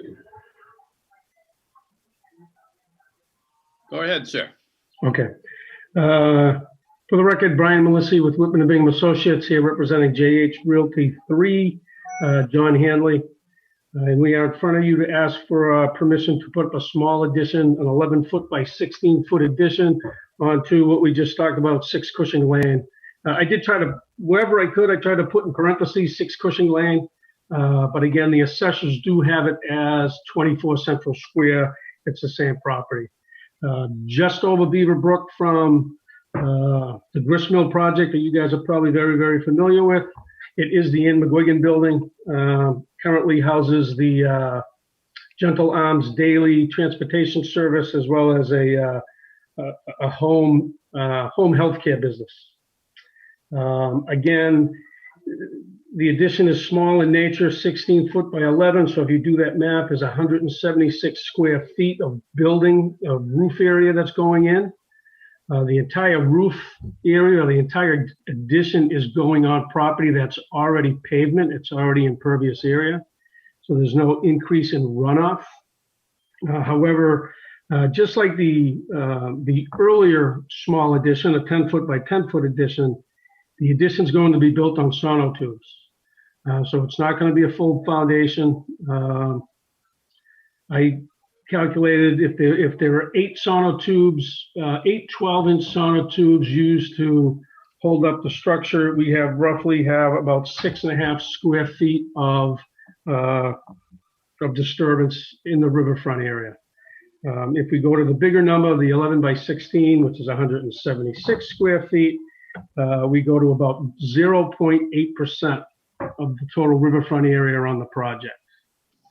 If you guys have had a chance to look at the site plan or walk the property or been out there at all, there's an existing trench drain that collects runoff from the existing paved area, again, up above where some of the vans and whatnot park, where the parking lot is. When the runoff hits that trench drain, which is really across the entire parking lot, is then tributary to a water quality unit, which filters and cleans the water prior to discharge into the brook. If we were to look at the site plan, we'll see that a portion of that trench drain is going to be relayed, and the water quality unit is going to be removed and replaced just a few feet away. So we literally don't have to put the addition onto the water quality unit, making kind of a maintenance nightmare to go in and clean that and whatnot. So I was under the impression we would need the waiver for the 30-foot, 25-foot, 30-foot, and the 50-foot, but I might have learned something sitting and watching some of these other meetings, especially the one on 2nd Street or 2nd Ave, and if I did hear it correctly, if I didn't, someone throw something at me, but because the building is already closer than 50 feet, it becomes exempt from those rules, and I say that with a question mark at the end of it.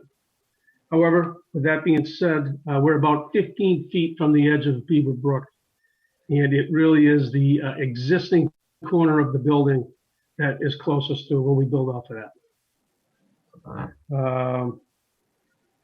We did go through, in the narrative, I went through a fairly quick alternatives analysis, which we're supposed to do when we're in Riverfront. Going to putting the addition on either side of the building, it really only makes sense where it is. If we put it on the other side, we're in the right of way of Cushing Ave, Cushing Lane, that doesn't work. If we go to the other side of where it's at, it kind of starts messing, while they get up probably 11 feet further away from the brook, it starts to kind of mess up egresses and whatnot into the building. And again, I know I was pretty quick. There's no need for any utilities, sewer, the water is all taken interior from the existing structure, so we don't have to excavate any of that. And I think I explained to you how we're going to rearrange, or not rearrange, but remove and replace the stormwater system that's currently out there. We were in front of you guys a couple years ago for the small addition. Since then, if we take a look at the floodplain maps, the floodplain map has changed a little bit. Really kind of tried to study that a little bit. And while we're going to take the GIS for gospel, it really seems like it's displaced a little bit. If you were to look at that, it calls for the Beaver Brook to be split. And it looks like it splits underneath the existing building where the bead shop is and the accountant, which is 15 to 18 and 21 Central Square. It really looks like that whole floodplain needs to be shifted a little bit backwards, in which case it would bring some of the elevations back down to where they were a couple of years ago. However, that being said, I'll go back to those numbers that I said before. 8 12-inch sonotubes, we are literally looking to replace 6.5 square feet of floodplain. If we go to the whole size of the addition, it's 176 feet. My grading plan, I do not show any new grading on that. If the commission wishes, we can find a small replication area, which should be about 13 by 14 feet. Again, I know it's pretty quick, but I'll throw it back to you, Mr. Chair, for any questions. Okay, this lot is also less than 40,000 square feet, so the 50-foot doesn't apply. Okay. And also, I suspect the building, no, I don't know whether the original building was before 1990 or not, maybe not. What are you going to put on the stream side during construction? Is that just silt fence, or are you going to have something more substantial? Well, we figured we'd go with the silt fence and a straw wattle.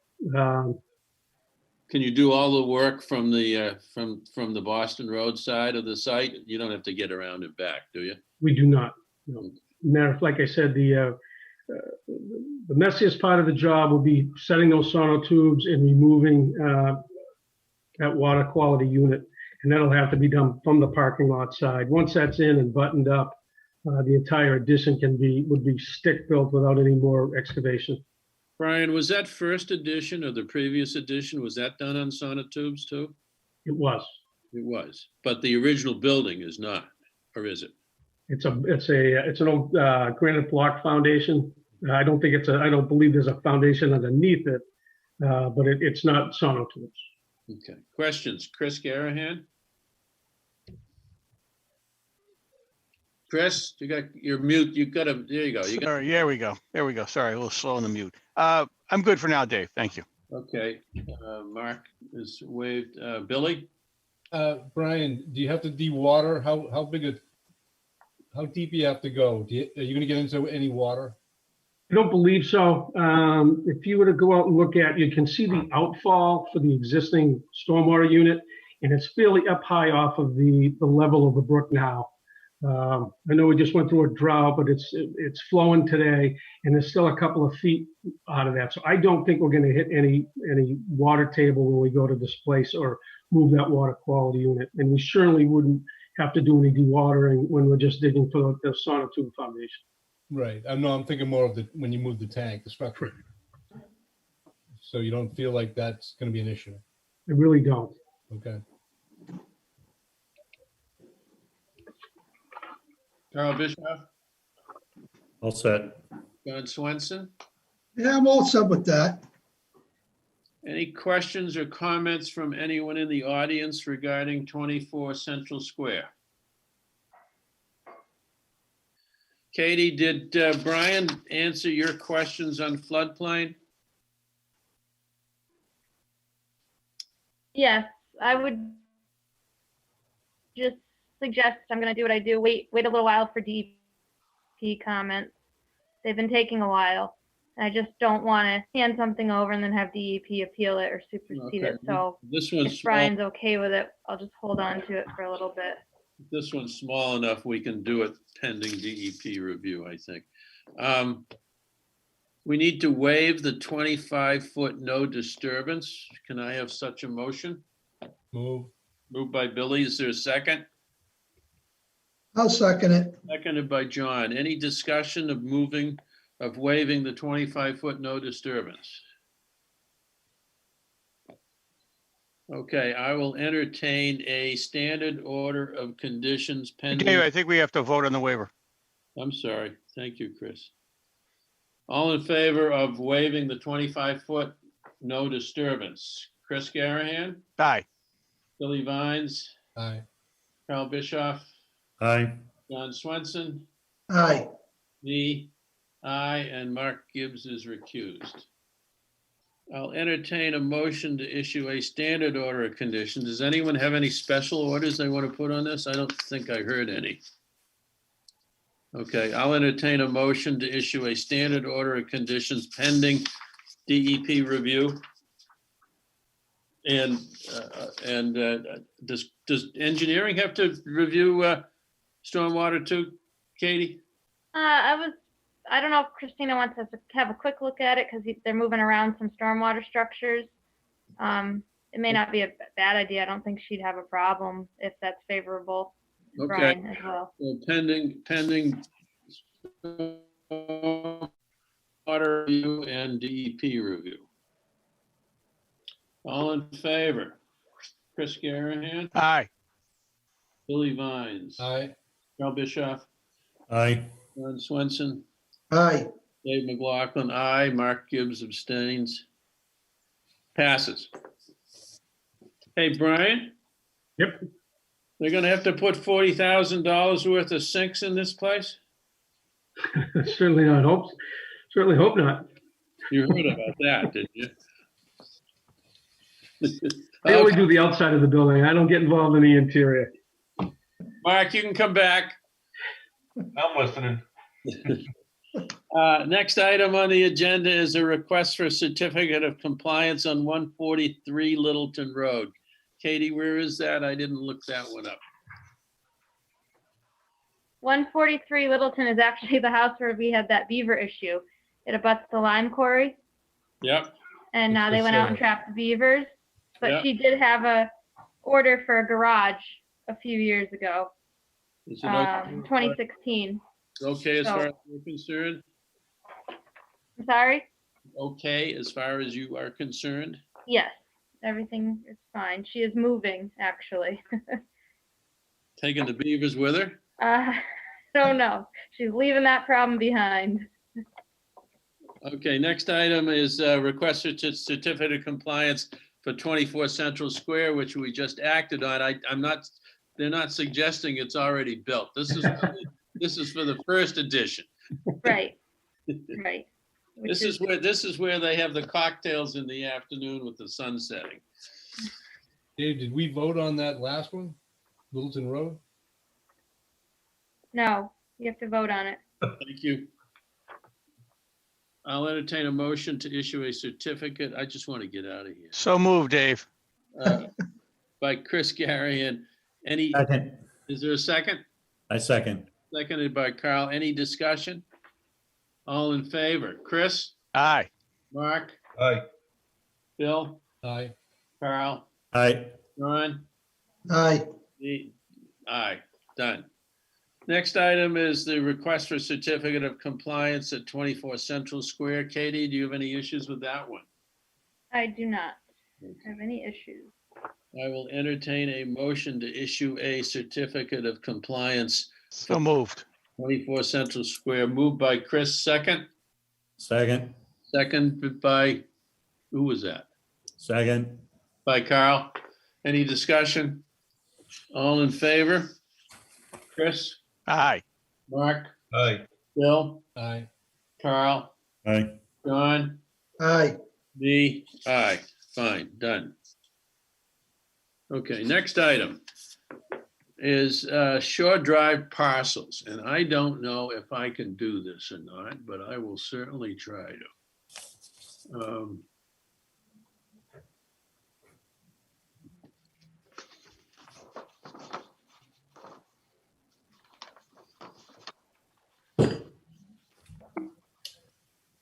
I did it again. I lost the picture. Okay, here we go. I want to share, and I think what I do is I push this one, and then I push not there.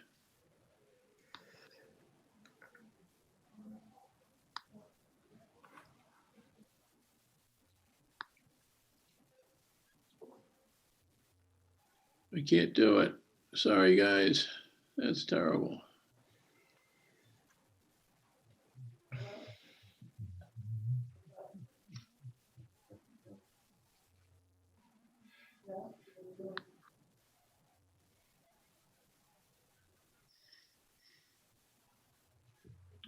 I can't find GIS.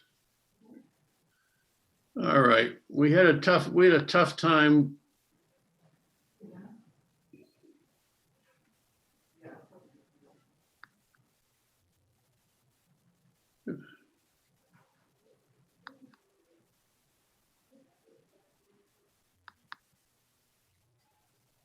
No.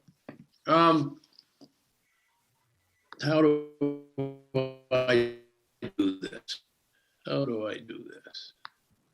I got the instructions, but they don't work. You're bringing it up, Katie, huh? Okay. We had Just a picture. right. That's okay. This is the piece. I think that's the one. Yeah. The people that live in this house here, right up from your hand, the people that live in that house would like to purchase the lot next to them, right below that, right there, which is owned by the town. It's not conservation land. We own a number of parcels along Shore Road on the Freeman Lake side. We have worked with the guy that wants to buy the land. A couple of years ago, remember, he wanted a clear cut in front of his house, so he had a view of Freeman Lake, and we had a good working relationship. There's a big parcel to the right of Katie's hand, which is about 11 acres of land, and at least 60% of it's wet, and Stony Brook goes through it. Evan Belansky had suggested that we might not sell the piece of land that this gentleman wants to buy because somebody might be able to get access to that 11-acre site if they bought the parcel, they could get to it from Shore Drive. I think that's very unlikely because of the nature of the land. 11 acres, over 50% of it is wet, and Stony Brook flows through it. The question to the Conservation Commission was, do we want the town to give us that piece of parcel that this guy wants to buy? That's the question to us. I don't think that piece of, I don't care, well, let me put it this way. I don't think the piece of land serves conservation purposes. Whether the town wants to sell it to him or not is the town's decision. That's where I stand on this. I agree with you, Dave. Frankly, it would add to his property, it would increase the property value. It would put some more land back on the town rolls, tax rolls. I do think, Katie, could you scroll up a bit? So you go around the curve on Freeman Lake?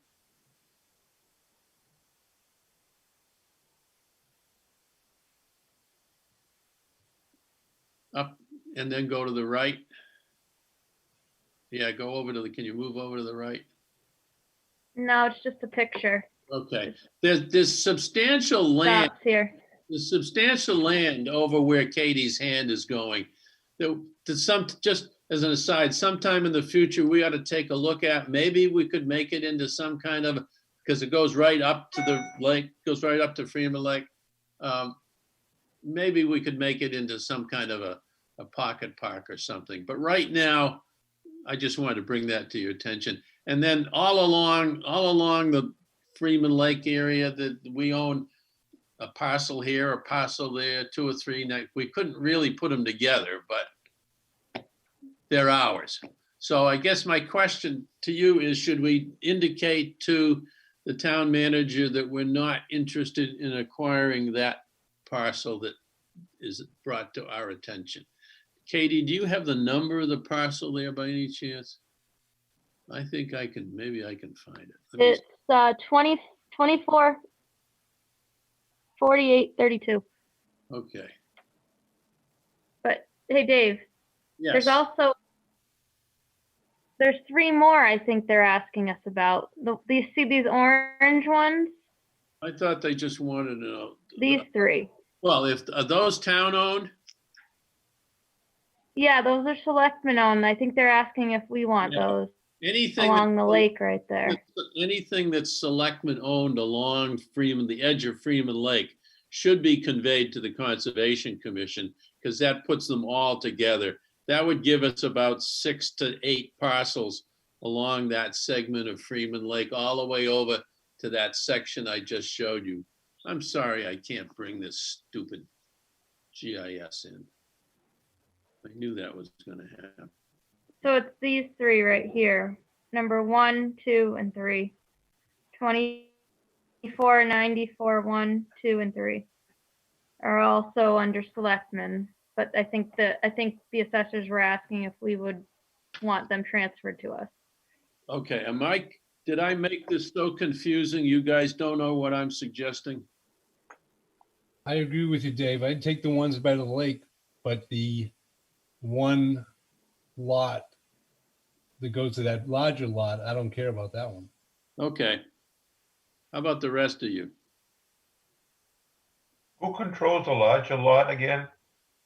Out back? Yeah. Oh, it's some guy who doesn't live in Chelmsford.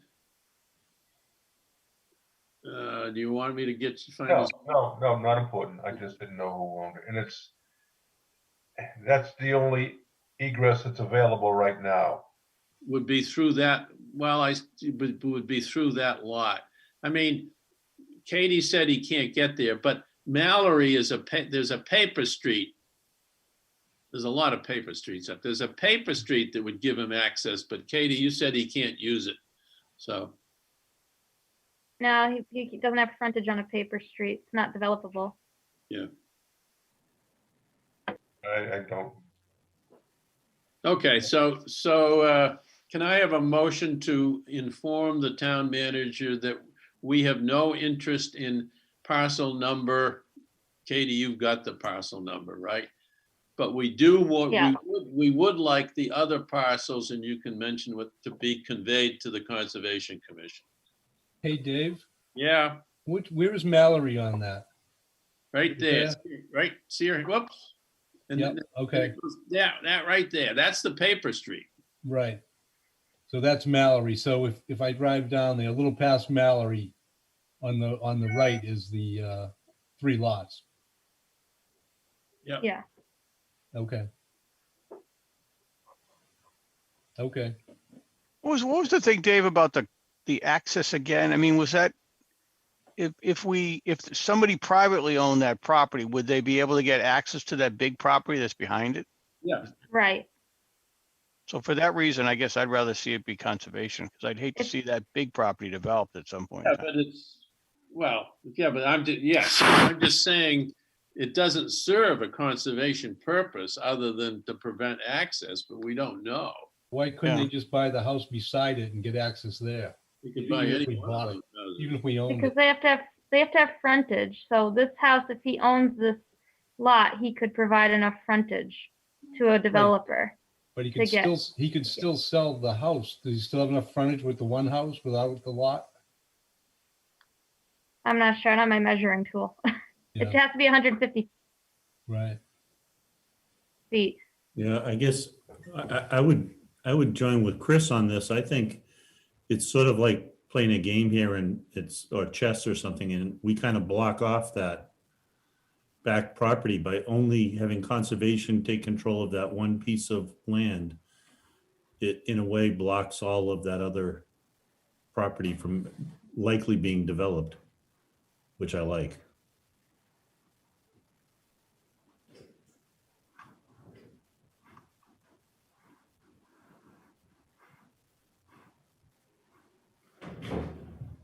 Well, if this guy buys the property, then someone's gonna have to buy the whole thing, or he can, I don't know.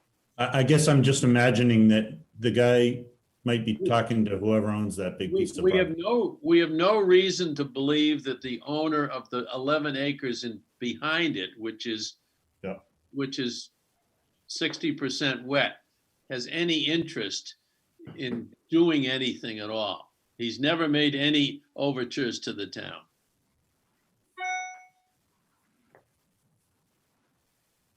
Yeah, I don't feel strongly either way, but I guess Okay, that biased.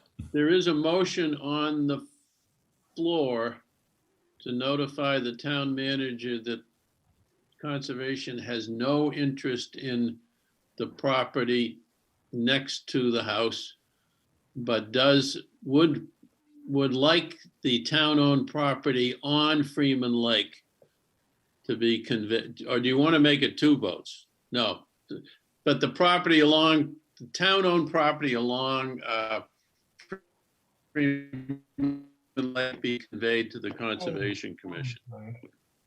Who made the motion? Who made the motion? I thought I heard someone.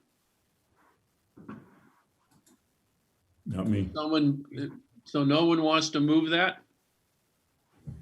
Say it again, what you're doing, Dave? The 3 lots would be for us? Let's do it in 2 pieces. Right. The first is a motion to tell the town manager that conservation has no interest in the parcel next to the house. Katie, put your hand there, would you? Right there. I'll move that. Is there a second? Not convinced. Okay, then that motion fails. All right, I'll entertain a motion to direct the town manager that the Conservation Commission would like that parcel conveyed to it. I'll move that, Dave. Yeah. Chris moves that. I'll second it. Seconded by Carl. So all in favor of that parcel being conveyed to conservation, say aye. Chris Garahan, Aye. Mark Gibbs, Aye. Bill Vines, No. Carl Bischoff. Aye. Who's next? John Swenson. Aye. Dave McLaughlin, no. So it passes. So if you would notify Mr. Cohen of that effect. Now, I'll entertain a motion that the parcels owned by the town of Chelmsford off of Shore Road on Freeman Lake be conveyed to the Conservation Commission. Move. Moved by Billy, second. Seconded. Seconded by Chris. Any discussion? All in favor? Aye. Opposed?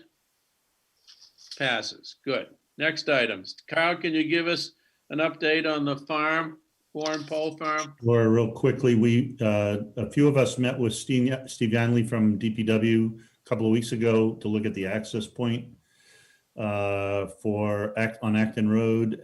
He's going to put together a feasibility, get an engineer to look at the land and try to get a driveway and a parking lot, and get a proposal in place in time for town meeting in the spring, which means he would have some numbers and plans. I think he said by January, if I remember right. Yeah, because we need to get a budget together to do it, and it has to go on town meeting. For a warrant, yeah. That's one thing.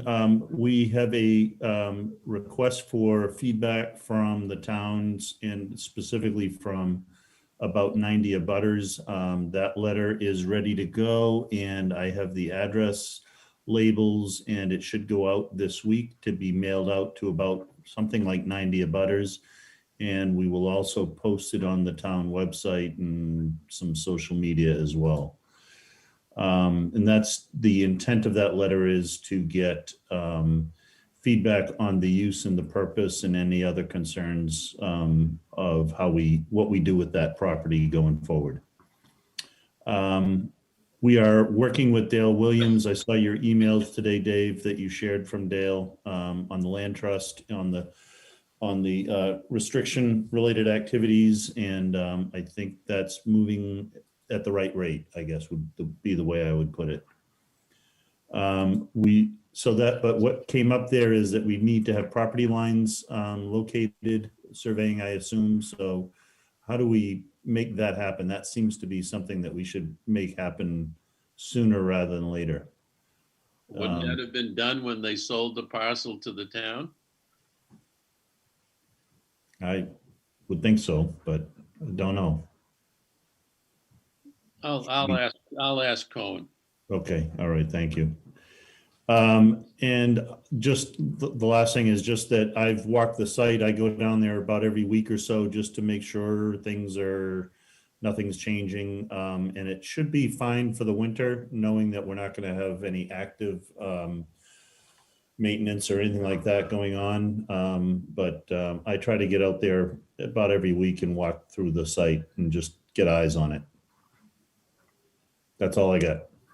Good. Anybody got any questions on the Warren Pole property? Okay. Cranberry Bog, just quick update from me. Carlisle had their subcommittee meeting on Monday. I think they finally decided they're not going to grow cranberries in the cranberry bog. After 4 years of internal discussion, looks like they want to preserve it as a vista, whatever that means. And they're starting to hire somebody to develop a master plan to maintain the vista at the bog. So that's just the status. That really doesn't affect us. I would just bring to your attention, I had sent around to you a picture of some benches that we might use. I think we ought to put two benches at the Cranberry Bog, one at the point. If you go down the trail and where it splits to the left, put a bench out there so people can sit and contemplate nature.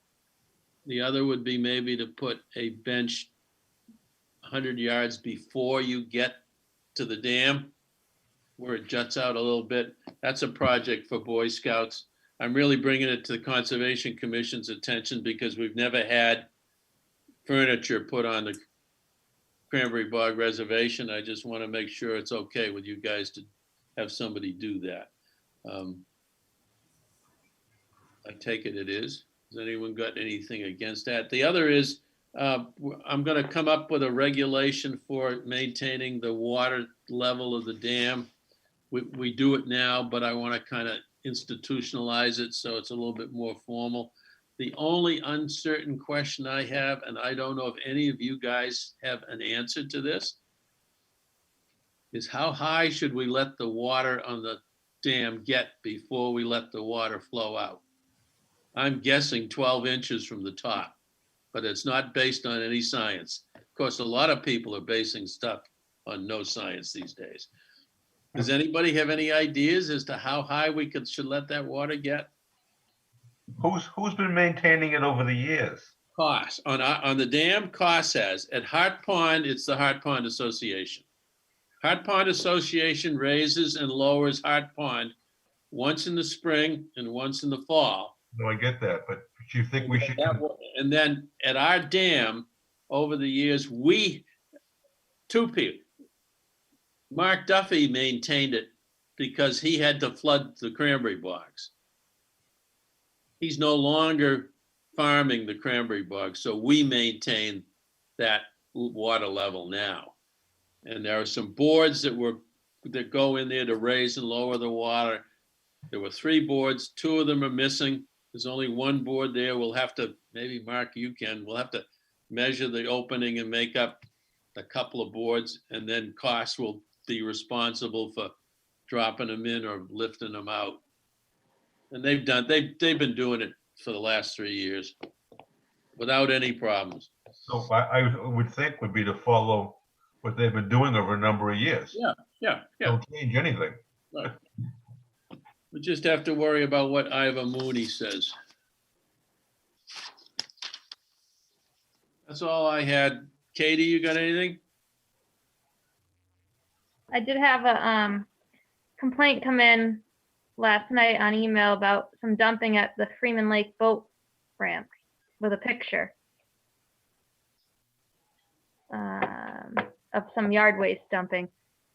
What, at the foot of 6th Ave or whatever? I haven't gotten a chance to get out there. Looks like some leaves and lawn clipping. Is that the area that Mrs. Farrell has brought to our attention? Nope, this is the boat launch. Where is the boat launch? Isn't that at Varney? Oh, over at the Varney Beach? I think so. Oh, okay. Yeah, somebody's dumping yard waste. I There don't is, know how we're gonna prove who it is, but there is a Varney Playground Committee, right? yeah. We ought to know, they should be informed too. Well, there was Okay. until it was reconstructed. I don't know if they still exist. No, because didn't they just build they put a pickleball court up there and they did some work just recently. Yeah. I'll talk to Evan. I'll see what. Yeah, if they still exist, we ought to notify them. Otherwise, we gotta at least let the police know that that's happening, because they probably check out Varney Playground once a day. Well, I think there's They have cameras there. up there. Yeah. Yeah, that's right. They do have cameras up there. I don't know where they go to. Police department, I think. Yeah, I think so. No, I bet you they're fake cameras. No. You realize how much it costs to run a line from Varney to the police station? Wireless. Probably costs $15,000, $20,000. Yeah, it's your tax dollars, Dave. Oh, geez, don't tell me that. Okay. Anything else, Katie? No, that's it. Anything else from anybody else? No minutes to approve. Good. Motion to adjourn. So moved. Done. Right. Good night, everybody. Good night, everyone. Good night. Good night.